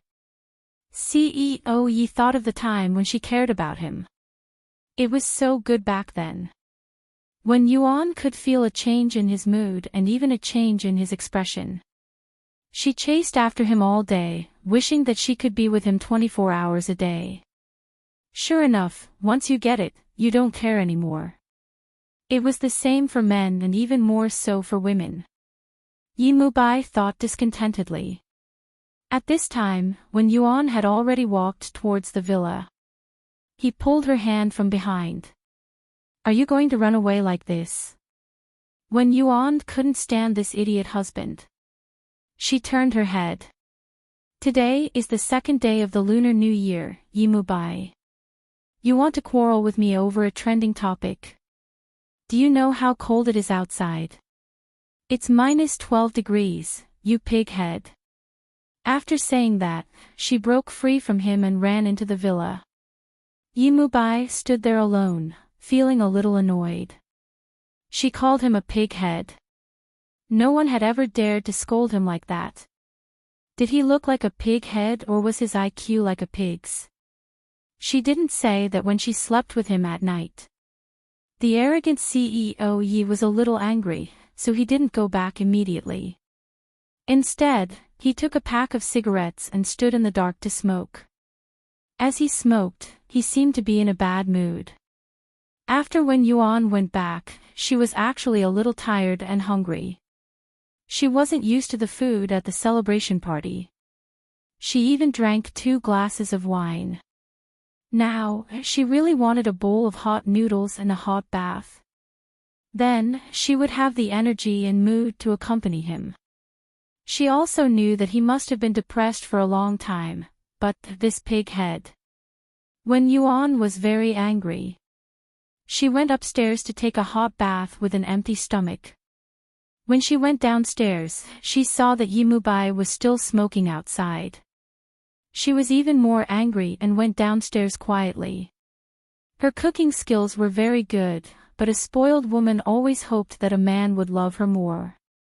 But he only knew how to smoke. When Yuan was very angry, but she still poured an extra bowl of noodles. She didn't call him and ate it first. After eating, she poked her head out and saw that he was still smoking outside. When Yuan didn't want to talk to him and went upstairs. He didn't sleep, but watched the replay of the Spring Festival Gala in the living room upstairs. And Yi Mubai smoked 7 or 8 cigarettes before going back. As soon as he entered, he smelled the aroma of noodles. He went to the dining room to take a look. He left a bowl of noodles, but it was already cold. He didn't care too much. He sat down and finished his meal. When he wiped his lips, he felt an indescribable sense of satisfaction. When Yuan was his wife, not Kong Chiao's. With this thought in mind, he walked upstairs, taking off his coat as he walked. When they got upstairs, they saw Wen Yuan leaning on the sofa in her bathrobe, watching TV. She seemed a little tired and seemed to have fallen asleep. Her face was resting on a pillow, and her hair covered half of her face. Yi Mubai walked over and said in a low voice, "Why don't you sleep on the bed? When Yuan woke up and opened his eyes to look at him, he was a little confused, and after a while, he gently closed his eyes again. Have you eaten? I've eaten. His voice became gentle as he bent down to pick her up. Let's go back to the room to sleep. It's a little cold here. When Yuan put his arms around his neck and said in a low voice, Are you still angry with me? As she spoke, she buried her face in his neck. It was warm and comfortable. It was so comfortable that she wanted to sleep. She was indeed a little tired these few days. She didn't have a good rest during the new year. Tip, enter Panda Literature in the search engine to find this site. Thank you. Chapter 4504, Love.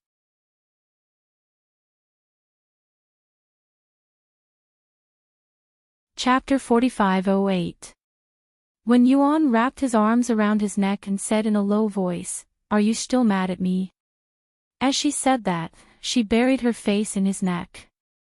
It was warm and comfortable. It was so comfortable that she wanted to sleep. She was indeed a little tired these few days.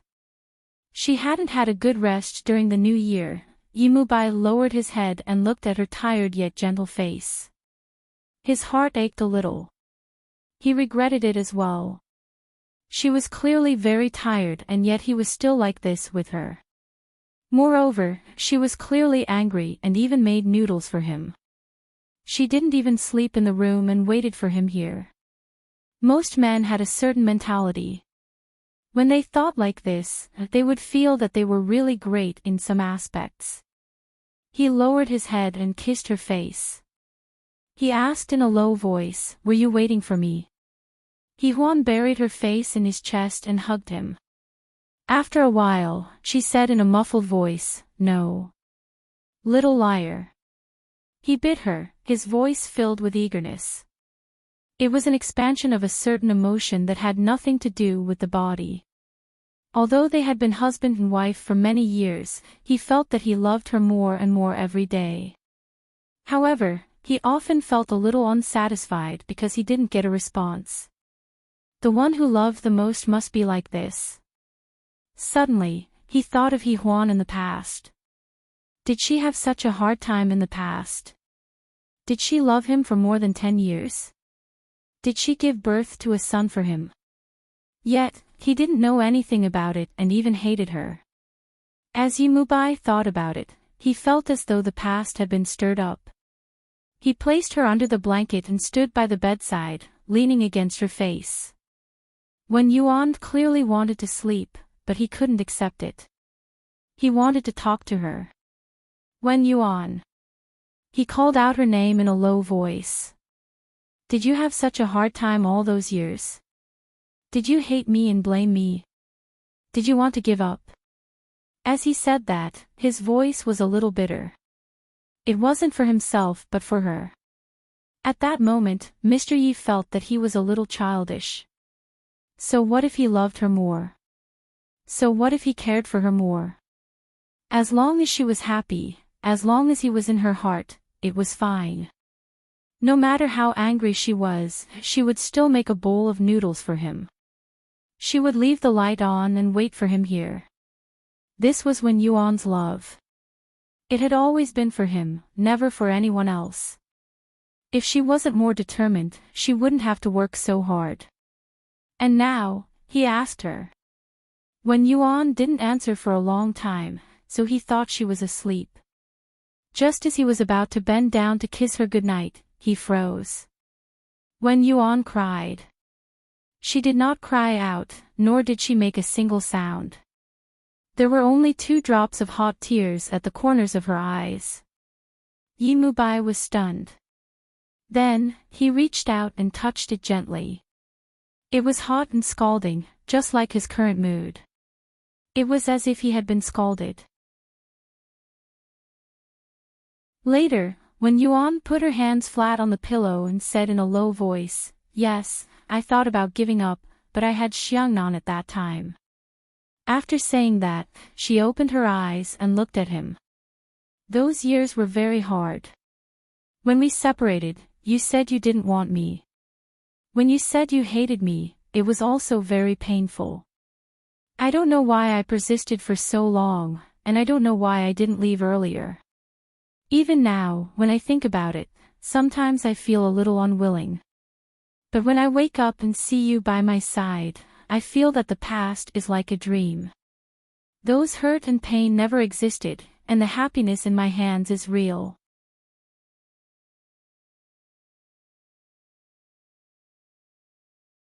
Chapter 4509. After saying that, when Yuan looks at Yimubai quietly, 2 drops of tears roll down from the corners of her eyes. She looks a little fragile. This is something that Wen Yuan rarely shows. Yimubai feels sorry for her. He says in a low and hoarse voice, "Wen Yuan, don't cry." As soon as she cries, he feels that he has bullied her. And in those years, he has indeed bullied her. He knows that she likes someone else, but he still wants to be with her. She has spent so much effort, but he only thinks that she is vicious. Yimubai feels sad. He lowers his head and sticks to her face. He says in a very gentle voice, "Don't cry, Wen Yuan. It's my fault." "Of course it's your fault." Wen Yuan bites her lips and buries her face in the pillow as if she is avoiding it. Because the tears are a little wet and hot, it must be very uncomfortable. Yimubai feels sorry for her. He holds her face with one hand and says in a low and hoarse voice, "Good girl. Get up and wash your face. It's not comfortable to sleep like this." Wen Yuan doesn't move. She just lies on the bed, acting like a spoiled child. Yimubai's jealousy has long been dispelled. He murmurs helplessly and gently, "If you don't get up, I will carry you." "Then carry me," Wen Yuan says as she puts her arms around his neck. "You haven't carried me for a long time. Princess carry." He laughs in a low voice. His laughter is very masculine. Then he lowers his head to touch her forehead and murmurs, "Wen Yuan, how old are you? You still want to carry me? Yi Hui is not as delicate as you are now. Anyway, it's late." "It doesn't matter if it's late." Wen Yuan leaned on his shoulder and glanced at him. "Do you like Yi Duo or me?" Mr. Yi thinks for a while and says, "I don't think it's a parallel relationship. I think it should be a sequential relationship." Wen Yuan glances at him and then leans on him. She says in a low voice, "Mr. Yi, you are getting better and better at sweet-talking." "Really?" He smiled, and his voice became softer as he leaned against her. "Now can I hold you and help you wipe your face?" Wen Yuan didn't say anything and just hugged him tightly. Yimubai smiled again. His smile was very gentle. When he carried her up, he couldn't help but kiss her. His voice was also low. "Were you waiting for me just now? Is there such a thing?" Wen Yuan also played dumb and opened his eyes innocently. He was so angry that he bit her. "Mrs. Yi, concentrate." Wen Yuan smiled and leaned his head on his shoulder. Then, he murmured, "I suddenly miss Yi Hui and Xiangnan very much." "I don't want to at all." Yimubai kissed her. "Isn't it good for the two of us to stay at home? You were angry with me before that." She glanced at him. After that, it was a very happy thing. They huddled together to watch TV and chat. A childless night was warm and romantic. The next day, they went to Su Fu's place to pick up the child and return to the Yi family's mansion. Yi Xinggang still lived alone in the Yi family's mansion. After losing Su Fu, he was alone. There were only 2 or 3 servants at home to take care of him. In recent years, he looked older and older. He also liked the children to go to his place. Today, all the children arrived, including Bai Ainin, Xiangnan and Yi Hui. When Yimubai's car stopped, Yi Xinggang came out of the hall to greet them. When he saw the people getting out of the car, his old face darkened.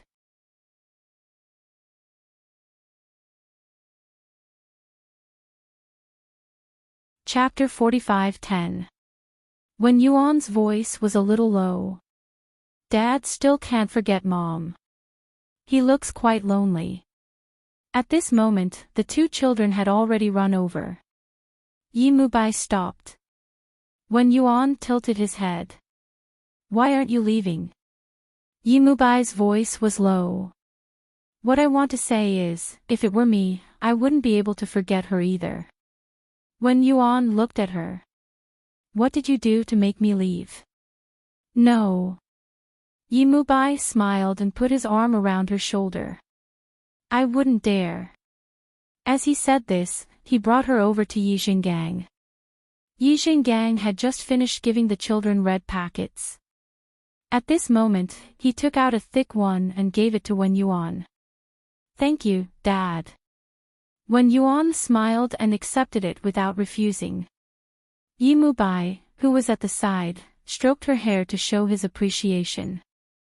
Wen Yuan glanced at him and stuffed the red packet into his coat pocket. Yi Mubai only smiled indulgently. Yi Xinggang looked at his children. They had grown up and had children. Moreover, they were so close to Wen Yuan. He used to be such a good couple with Su Fu. They were envied by everyone. He destroyed everything with his own hands. Although his children and grandchildren were around him now, there was still one person missing. Su Fu who read books, Su Fu who planted flowers and plants at home, Su Fu who washed his clothes and cooked for him. Every Su Fu was a memory and a pain in his heart. Yi Xinggang took a deep breath and felt the dull pain in his chest. However, he still forced a smile, as if the pain in his heart didn't exist. As a son, how could he not know? Yi Mubai gestured for Wen Yuan to take care of the children first. He and Yi Xinggang smoked outside.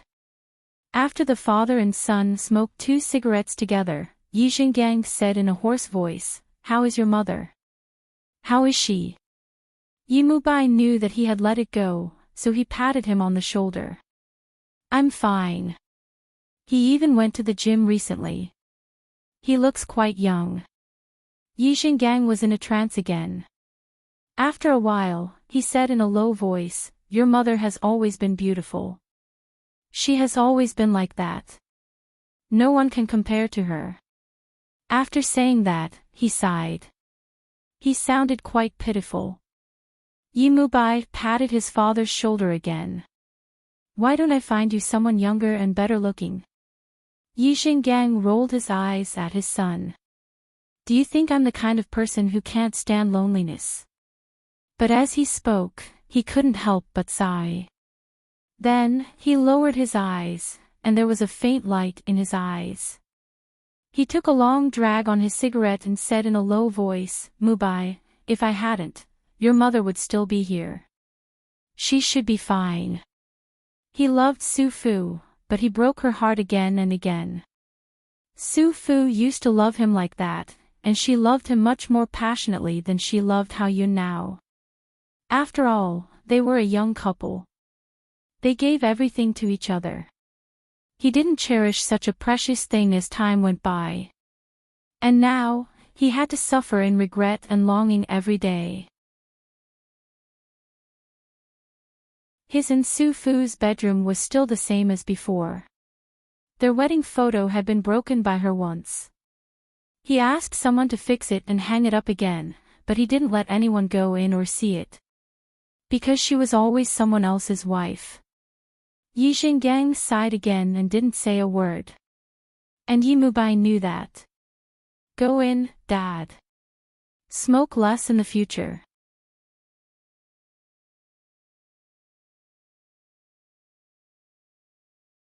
Chapter 45:11.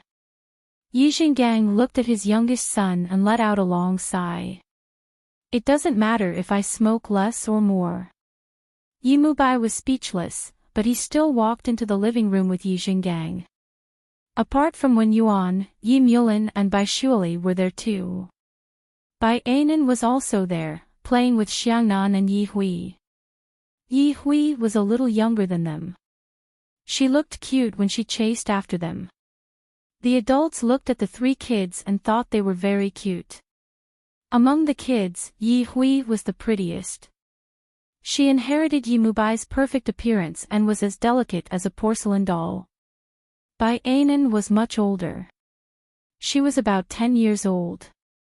She was tall and had a pair of beautiful eyes and eyebrows. She was about 160 centimeters tall. She was also very good-looking. Of course, Yi Hui was more delicate. She was the youngest and the most spoiled. Besides, Yi Xiangnan loved his sister very much. Yi Mubai walked over and greeted Bai Shuali casually. Then he sat with his brother and talked about current affairs. Yi Mulin was in the prime of his life and his position was also very high. The Yi family was like the sun in the sky, even more dazzling than when Yi Xinggang was in power. When the men talked about business, the women naturally talked about beauty, makeup, and jewelry. As the women of the Yi family, they were naturally not short of money. When Yuan swore that she was not a squanderer before, but she was definitely led astray after she got together with Shirley. She also told Yi Mubai about this, but Mr. Yi didn't even look at her 10 million yuan bill. He was still looking at his business newspaper, and then he said indifferently, "What kind of woman is a woman if she is not a squanderer?" That time, when Yuan was shocked. She grabbed the newspaper from his hand and said, "That's your point of view. Then why don't you like Shirley? She's a spendthrift. Don't you know?" Then, Mrs. Qin blabbered on and on. 10 minutes later, she looked at Yi Mubai, hoping that her husband could give her some suggestions or opinions. But there was nothing at all. Mr. Yi just looked at her and then said very calmly, "I just like my wife to spend money. I don't think there is any other connection." When Yuan stared at him for a long time. Later on, she developed the habit of spending money. Anyway, it would be a waste not to spend it. He liked her spending money. Now, it had become a daily routine. After lunch, the men got down to business. It seemed that they had a plan to make. When Yuan and Bai Shuali handed the kids over to Yi Zhenghai and went shopping together. When the car drove into the city, they thought for a while and wanted to ask Yi Huan to come with them. However, Qin Mo was the one who picked up the phone. Mr. Qin decisively rejected their request and said that Yi Huan was sleeping. After hanging up the phone, Bai Shuali looked at Wen Yuan. "How was it?" Wen Yuan was rather helpless. "Yi Huan is sleeping."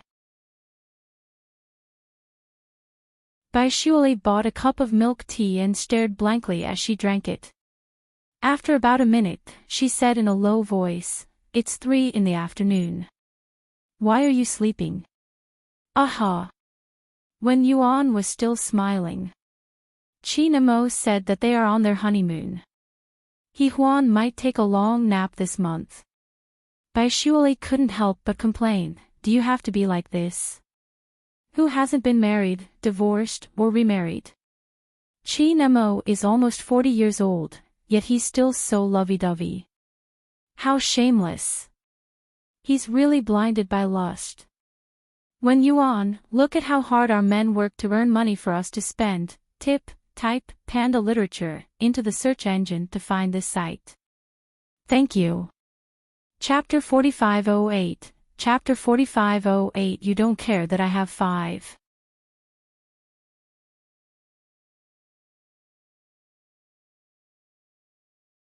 Chapter 4512. When Yuan smiled.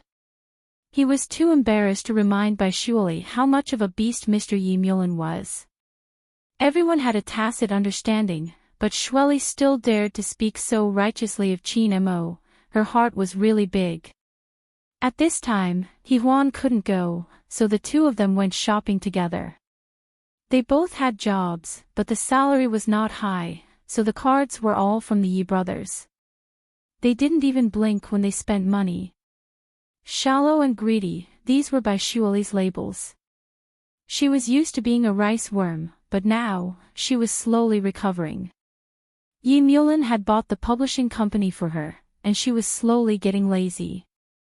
Yi Mulin's secretary took care of all the work.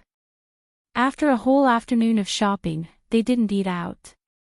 Their men picked up their women and brought their children back. Yi Mulin's car was driven by his driver. After all, he was in a high position. The black RV stopped on the street. Bai Shuali said goodbye to Wen Yuan and walked to the black RV. The door of the back seat opened, and a slender hand grabbed her in. The door was closed again. Bai Shuali couldn't stand it anymore. She twisted and sat up straight. Yi Mulin, you can't catch me like an eagle catching a chick. Are you a chick? He smiled and then pulled her to sit beside him. He said with a chuckle, not a rice worm. Bai Shuali's face turned red. She bit her lips and stared at him. He took the bag in her hand and looked through it casually. What did you buy? His secretary called and said that more than 10 million yuan had been spent in his account. Of course, it was his rice worm who used the card. He didn't care, but he was curious about what she bought. However, he saw it. It was an expensive lingerie embedded with diamonds. Mr. Yi chuckled and squinted at her. He wanted her to say it herself. Bai Shuali stuck out her tongue and snatched the bag from his hand. Nothing much, just ordinary daily necessities. Yi Mulin smiled. At this moment, Bai Shuali couldn't help it anymore. After all, she hadn't seen her husband for a long time. She leaned on his shoulder and breathed out. Do you know what Qin Emo said when I called He Huan today? Yi Mulin was not interested in gossip, but he still smiled. What did he say? He said they were on their honeymoon. Bai Shuali put a hand on his shoulder and looked up at him. Yi Mulin secretly laughed in his heart, but he didn't show it on his face. After a long time, he asked her softly, then you think their honeymoon is not good? After all, they just got remarried. It's understandable. As soon as he finished speaking, his little millet worm jumped up and said with dissatisfaction, we've never had a honeymoon before. Not the first time, not the second time, then you want to wait for the third time. Yi Mulin smiled and reached out to rub her hair. Then, his voice was a little helpless and doting. I'm too busy. Even today is a break from my busy schedule. I still have a condolence meeting to attend tonight. Shuali, I know. It's the price. Her voice was soft. She looked at him and whispered after a long time, actually, it's not that I don't understand. It's just that sometimes, it's a sin to spend money. I live so comfortably, but you work so hard and your health is not good. Yi Mulin looked at her funny. Shuali, are you sure I'm not good?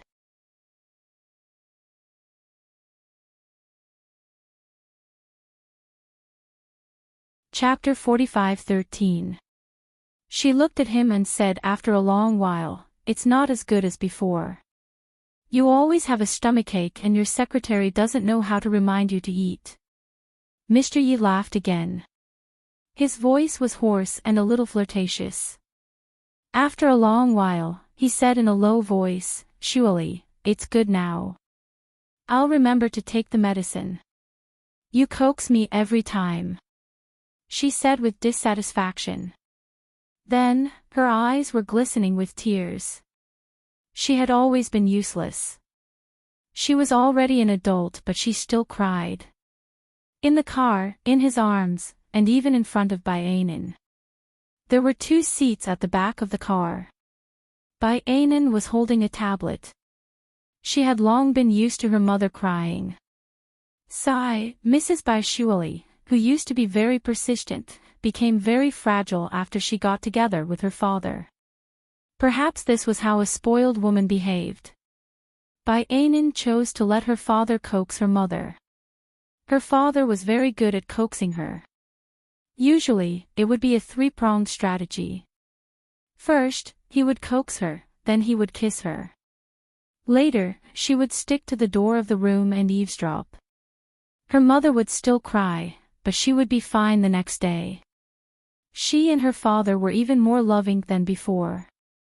Bayanan thought to herself, getting better day by day. How good will it be in the end? She didn't know. She only knew that her parents kept changing their perception of her. She also knew Mrs. Baishuali's true colors day by day. Her previous strength was all fake. Now, she had lost her legs. Bayanan turned her head away. Even if they were in the car, her father would still kiss her mother. He wouldn't care about the presence of underage children.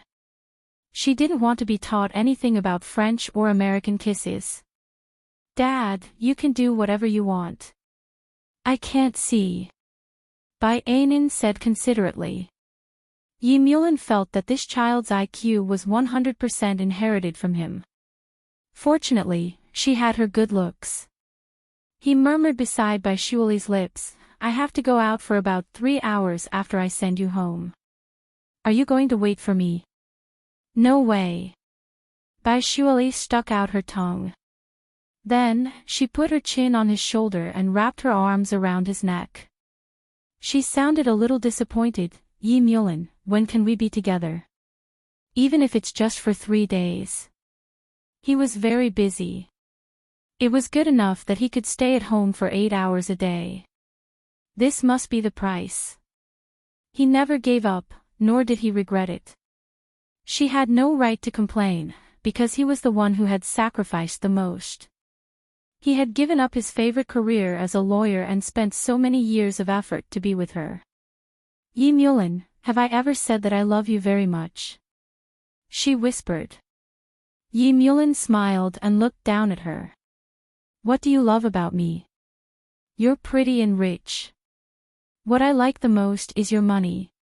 She wrinkled her nose and then smiled. I'll wear my clothes for you to see tonight. I know you've seen it. You're actually the most introverted one, Yi Mulin. Still smiling, he held her little head and sat in the car with her. Such quiet times were extremely rare, so he treasured them very much. In fact, he had transferred a lot of time that he should have spent with Bayanan to Shweli. He wanted to spend time with Shweli, and Bayanan would have a man to accompany her in the future. It was like he was accompanying his rice worm.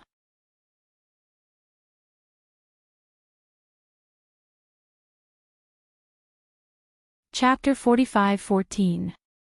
The black limousine stopped at the entrance of the villa. However, Yi Mulin didn't have time to get in. He hugged Bayanan and kissed her. Take good care of Mummy. Bayanan kept the tablet and nodded seriously. Yes, Daddy. Baishuali was a little shocked. Yi Mulin, aren't you looking down on me? Mr. Yi smiled faintly and leaned over to kiss her. His voice was unbelievably gentle. All right, I'll come back early.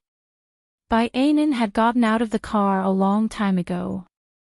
When Baishuali got out of the car, she looked at Yi Mulin.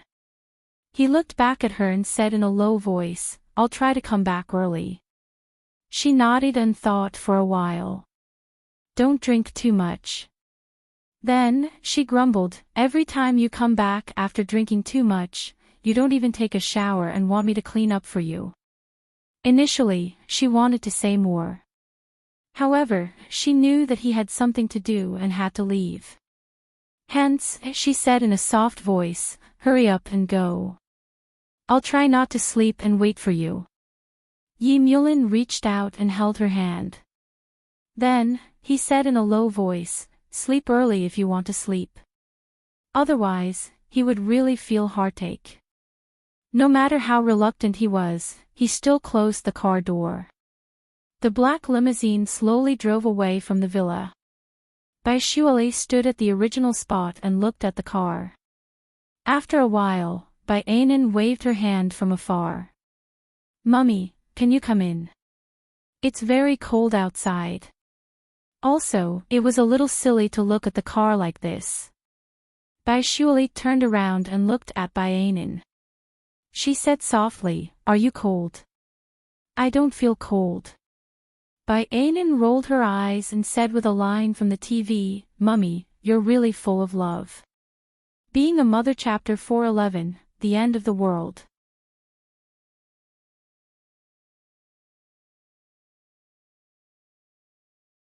Chapter 45:15.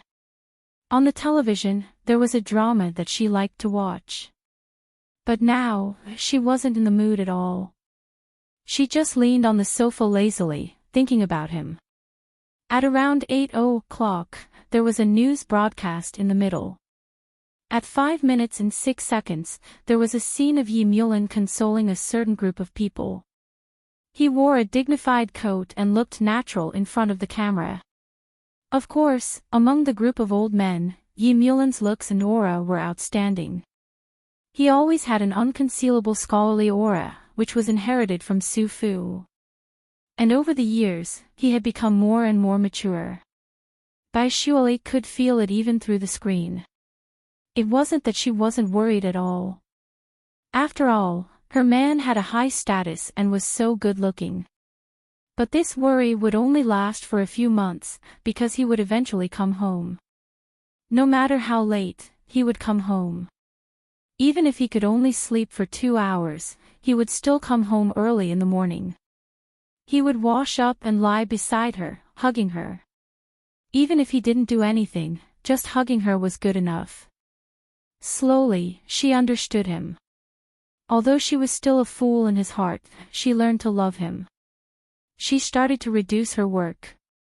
She didn't completely stop working. She just picked some things that interested her. Then, as long as he was back before 1 or 2, she would try her best to wait for him. The rest of her life wasn't long. She understood him and wanted to leave with him. Baishuali had an indescribable feeling in her heart. She really wanted to see him now, but she understood that she had to control herself. In their limited lives, she wanted to accompany him as much as she could. She also knew that most of the time, he was protecting her. He was also afraid that she would be tired. So, when he visited, he was always alone. He clearly needed to bring his family. He was really good to her. Baishuali's little head leaned on the sofa as she thought about this. Then, she fell asleep. She was tired from shopping. When Yi Mulin came back, it was already past 1 in the morning. The car stopped downstairs. The chauffeur looked at the rearview mirror and said softly, "Mr. Yi, we're here." "We're here." Yi Mulin opened his eyes and wiped his face. "Old Lin, drive the car back and pick me up at 1 in the afternoon tomorrow." He could only squeeze out half a day on the 3rd day of the new year. Elder Lin nodded and got out of the car. Then, he opened the door for Yi Mulin. When Yi Mulin got out of the car, he was holding a bag in his hand. He passed it to Elder Lin and said, "Take this, I don't need it anyway." Elder Lin wanted to decline modestly. He knew that this thing was expensive and hard to buy. However, after thinking about it, he accepted the goodwill. His wife was sick and needed to drink this. Although he felt uneasy, he was happy and moved to take it. Mr. Yi had always been good to him. He seemed to be indifferent, but he always cared about his wife. He was also an old member of the Yi family. In these few years, he had seen more and more clearly that this child, Mu Lin, had other ambitions. Although he was extremely talented, he was doing his best. It was no longer just for Baishuali. Mu Lin was better than Yi Xinggang. "Thank you, Mr. Yi," Elder Lin said with a choked voice. "What are you thanking me for?" Yi Mulin patted his shoulder and smiled. "It's been hard on you to follow me all these years." Old Lin choked again. In the end, the 2 men actually smoked outside. Old Lin left and Yi Mulin entered the house. There was a small night light in the house. It was dim and there was a faint fragrance in the air. It was a very warm smell.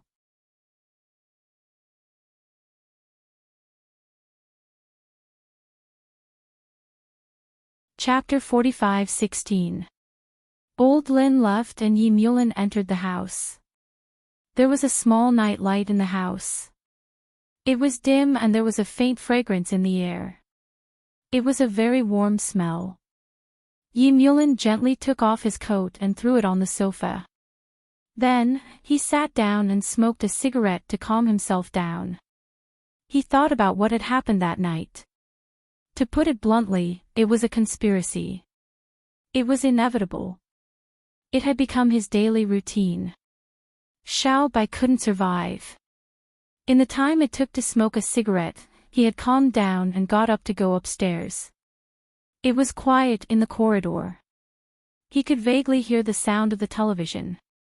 He knew that she was watching TV in the living room. He thought that she was really naughty. She was still up so late. Yi Mulin first went to see Baianin. He didn't need to worry about that child. She was much more worrisome than her mother. However, he didn't neglect this child. Ainin was very smart. He remembered that when he first met her, she was still a little girl who couldn't recognize the way. However, she had a set of tricks. When she grew up, she would be amazing. However, Ainin usually had a very indifferent attitude. This was a little like Mu Bai when he was young. Yi Mulin thought to himself proudly. This child was very strong. She had inherited all the good genes of the Yi family. Fortunately, she wasn't like her mother. However, he had some regrets. There was nothing wrong with a baby girl like Xueli. He would probably feel more pain. After seeing Ainin, he returned to the master bedroom. When he pushed the door open, he saw his wife lying on the armrest of the sofa. It was obvious that she was asleep. Half of her face was buried in the small blanket. One hand was pressed down and there was a remote control beside it. As for the television, it was still flashing. He looked at the screen and smiled slightly. He walked over and sat beside her. He took the remote control to the side and reached out to pinch her face. He didn't bear to use force. He wanted to wake her up, but he was afraid of startling her. Bai Xueli woke up and opened her eyes. She was a little groggy. "You're back. What time is it? Why did I fall asleep?" As she said that, she couldn't help but yawn and close her eyes again. But this time, she only half closed her eyes and quickly opened them again. Her eyes were just a slit, which made her look very cute. She lifted her body slightly and moved closer. "I think I smell a little perfume." Yi Mubai chuckled softly. "Mrs. Yi, you think too much. At this age." As he spoke, he straightened her so that she could lie more comfortably on the sofa. He leaned over and kissed her. "I'm going to take a shower. When I come back later, let's watch TV together." "You drank?" Bai Xueli snorted. He smiled and said, "I only had 2 drinks." After saying that, she got up and went to the bathroom. After a while, the sound of running water came from the bathroom. Bai Xueli lay down and listened. She was so sleepy that she couldn't help but fall asleep. When Yi Mubai came out, she was indeed asleep, lying there looking pitiful. He immediately changed the channel and leaned against the wide sofa. With a sweep of his arm, he swept her into his arms. "Mulin." Bai Xueli looked up and instinctively wrapped her arms around his neck. She understood him. It was already so late. Without saying anything, he lowered his head and kissed her. After a long time, he murmured, "It's so late. Don't wait for me like this in the future. You wanted me to wait." She leaned against his shoulder and said in a low voice, I wanted to wait for you too.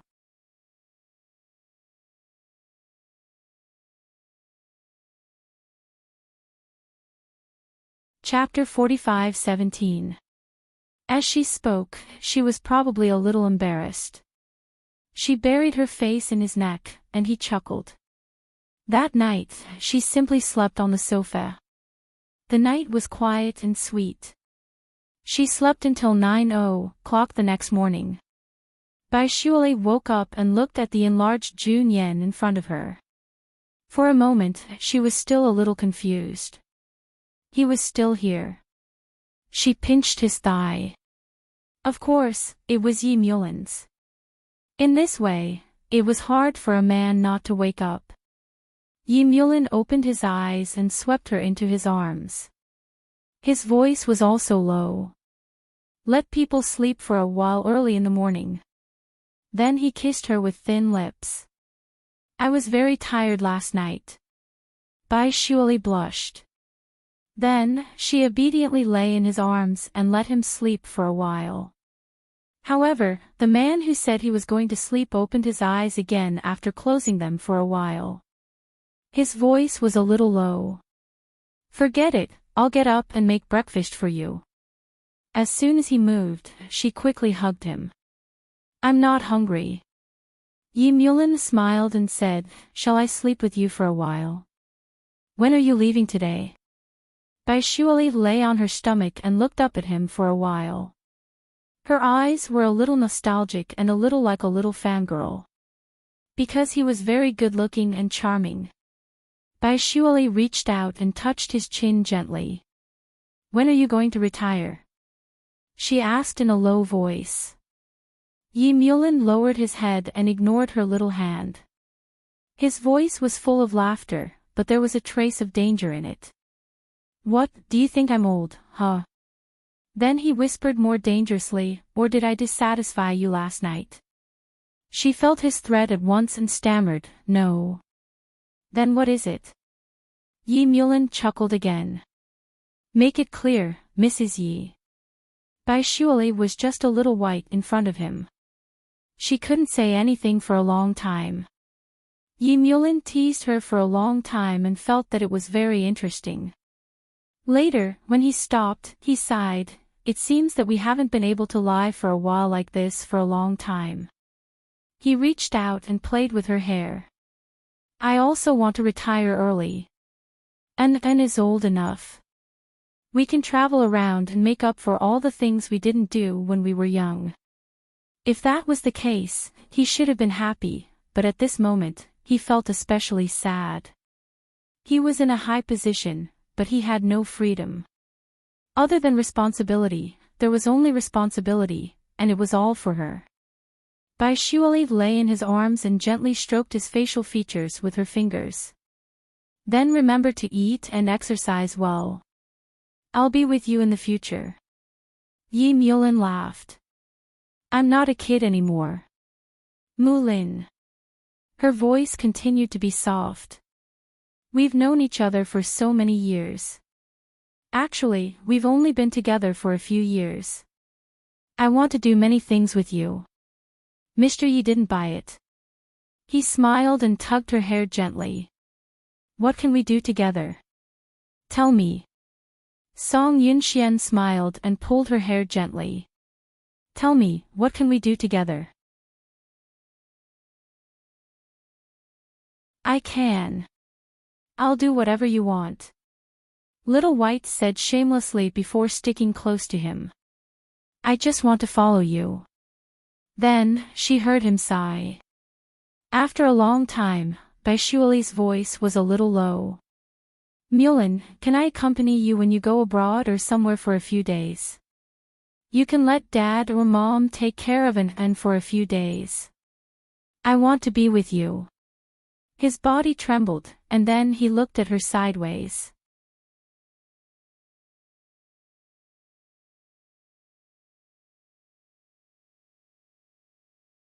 Chapter 45:18. Yi Mulin was silent for a long time. It was so long that she couldn't help it anymore. She whispered, Yi Mulin, do you not want me to go? Why would I? He came back to his senses and looked down at his wife in his arms. She was looking up at him with a layer of mist in her eyes. Her expression was a little dissatisfied and there was a trace of care. He was angry, amused and distressed at the same time. How old was Shweli? She was still like a little girl. He reached out to rub her hair and Bai Shuali asked, then why do you look like that? Yi Mulin still looked at her with a smile. After a long time, he asked in a low voice, then tell me, what do you know? Bai Shuali bit her lower lip. After a long while, she finally said, you don't like me anymore. I don't know anything. Ah, you know what you don't know. Yi Mulin pretended to be surprised.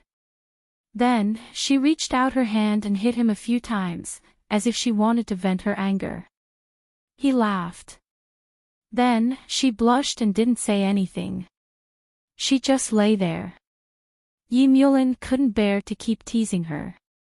He said in a low voice, Shweli, I'm afraid that you'll feel bored and tired. You'll feel that life with me is so boring. So, I'd rather you wait for me at home. At least there's an inn. I know. Her voice was also low. But I want to be with you, Mulin. I always feel that we don't have enough time. After a while, she said softly, I want to be with you. He didn't say anything. He just pulled her into his arms and kissed her cheek. I'm going to make breakfast. Yi Mulin. She called his name.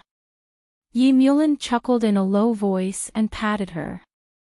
I'm going abroad for about 10 days next month. You can go with me, and it's not as busy as it is now. Let's take it as a honeymoon. He had already gotten up. He casually put on a pair of trousers and a gray sweater. It was very comfortable. She looked at him and said, You're going to work. He laughed. Then, you don't want to go. He walked out of the living room and looked like he was going downstairs. Bai Shuali sat there, her hair a mess. She shouted at his back, Yi Mulin, it's not like I don't want to go. I'm in a hurry. Yi Mulin smiled. Take a nap. I'll leave at 1 in the afternoon. In fact, it was getting late. It was almost 10 o'clock. He would have to leave in 3 hours. Perhaps, by the time he returned, it would already be late at night. Bai Shuali didn't know why, but she couldn't bear to let him go. She ran over and hugged him without thinking too much. Mulin. Her voice was low. I'm sorry. Her voice was choked with emotion as she spoke. Yi Mulin's back tensed up. After a while, he wanted to turn around, but she didn't let him. She hugged him tightly and apologized again. He smiled helplessly and gently. He grabbed her hand. How many times do I have to say I'm sorry, Shirley?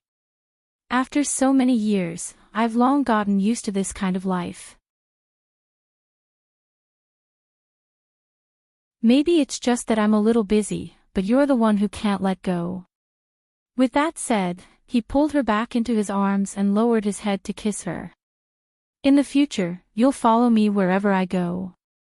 As long as Bai Anan doesn't have any objections, it's fine. With that said, he reached out and touched her eyelids. He said gently, You're already a mother, but you're still like a little girl. You cry so often.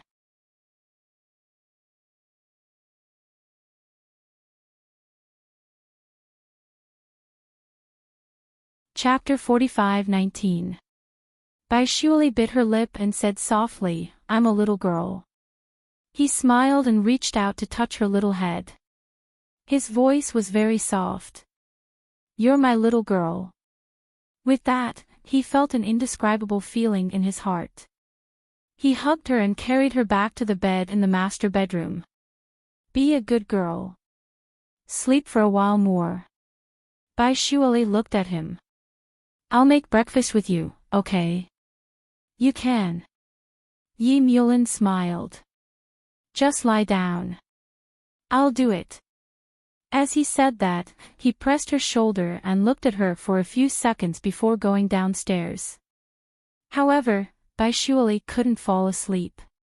She lay on the pillow for a long time before she decided to get up. She put on a coat and went downstairs. She heard noises coming from the kitchen. She walked over and hugged Yi Mulin from behind. Her voice was like a little lamb. Mulin, you haven't cooked for me for a long time. He smiled and said in a low voice, I've been busy. He paused and whispered, do you want me to cook for you all the time? I want you to stay at home all the time. You don't have to work so hard. Baishuali put her face on his back. Her voice was still like a little lamb's. Yi Mulin smiled and made breakfast for her. If it was many years ago, he would never have thought that he would be willing to make breakfast for a woman, let alone when he was so busy. In the past, he was also busy. When he was a lawyer, he was definitely not as busy as he was now. This was probably because she was willing to do it. She kept hugging him like a little girl, and he enjoyed it very much. They hugged each other quietly, as if they could hug each other until the end of time. Early in the morning, Bainan went downstairs to get a bottle of milk. However, she saw her parents when she went downstairs. Here they come again. Bainan stood there and admired for a while. She thought about it and went to get a bottle of milk. Good morning, Mom and Dad. You can continue. She could only drink the milk and go back to sleep. It was already past 9 o'clock. It was really hard for her to force an energetic child to go back to sleep. Mr. Yi said calmly, wait outside. It'll be ready in a while. His rice worm's face was very red. She pointed at the pot. What about this? What do you mean?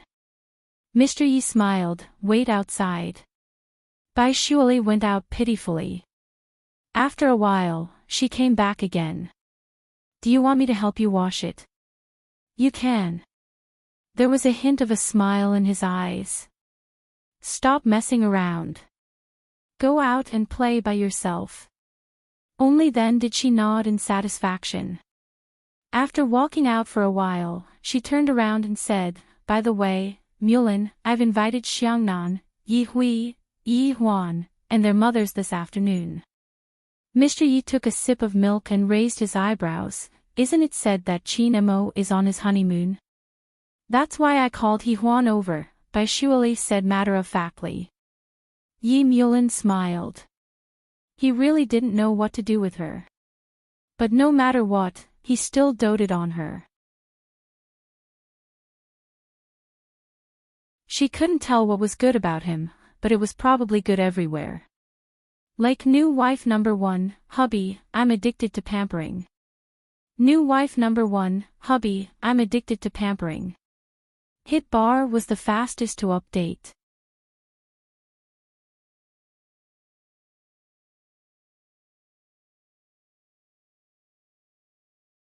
Chapter 45-20. But no matter what, he doted on her. She couldn't tell what was good about him, but she guessed that he was good everywhere. Perhaps he wasn't as good as others, but no matter how good others were, they weren't her. Also, how could he bear to compare her with others?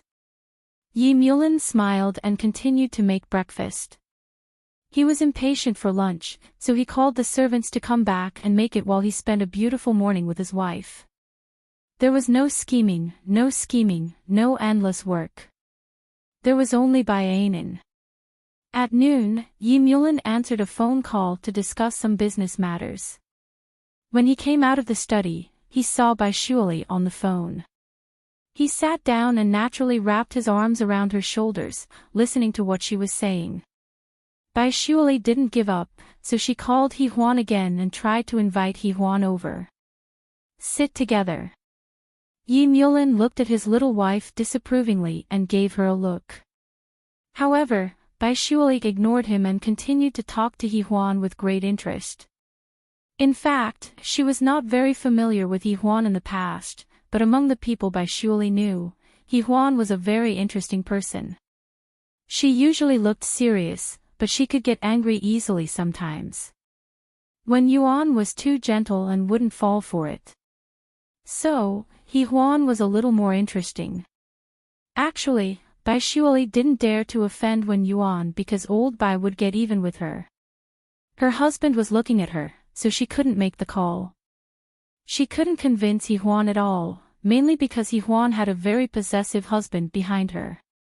She hung up the phone and pouted.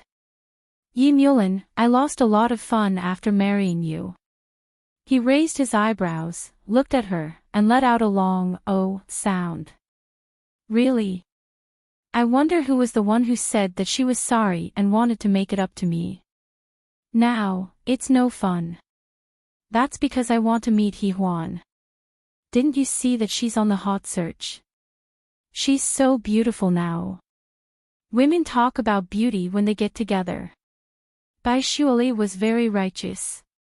Yi Mulin pressed the remote control and said casually, they're newlyweds now. We're newlyweds now too. Bai Shuali bit her lower lip. We've only been married for a few years. Only. He was shocked and looked at her for a long time. Only a few years. How old is Bai Anan? Bai Shuali. She's still a child, Bai Shuali shouted. Yi Mulin smiled and patted her little head. You are also a child. She looked at him. Yi Mulin blinked and chuckled softly. She didn't know why he smiled like that, but Bai Shuali's face turned red. Then she rested her little head on his breast and looked at him from time to time. Yi Mulin was still smiling as he caressed her little head. His voice was unbelievably gentle. I've already said that you're a child. Then, the child threw herself into his arms and treated herself as a child. After Yi Huan hung up Bai Shuali's call, she looked at Qin Mo with a puzzled expression. Bai Shuali really likes to look for me these days. Qin Mo chuckled and said with a smile, maybe she likes you very much. Yi Huan was not silly. She looked at him. Is that so?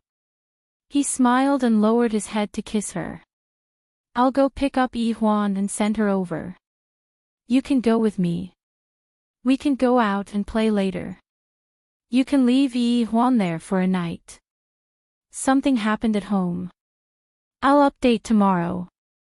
Like new wife number 1, hubby, addicted to pampering. New wife number 1, hubby, addicted to pampering. My mobile phone updates are the fastest. You're tuning into the LoveLore Library YouTube channel. We're so grateful for your support and don't forget to subscribe to join us on this incredible journey through captivating stories. Your generosity through donations truly makes a world of difference, as it's the primary source of revenue that allows me to expand and enhance this channel for you. Thank you from the bottom of my heart for being a part of this adventure.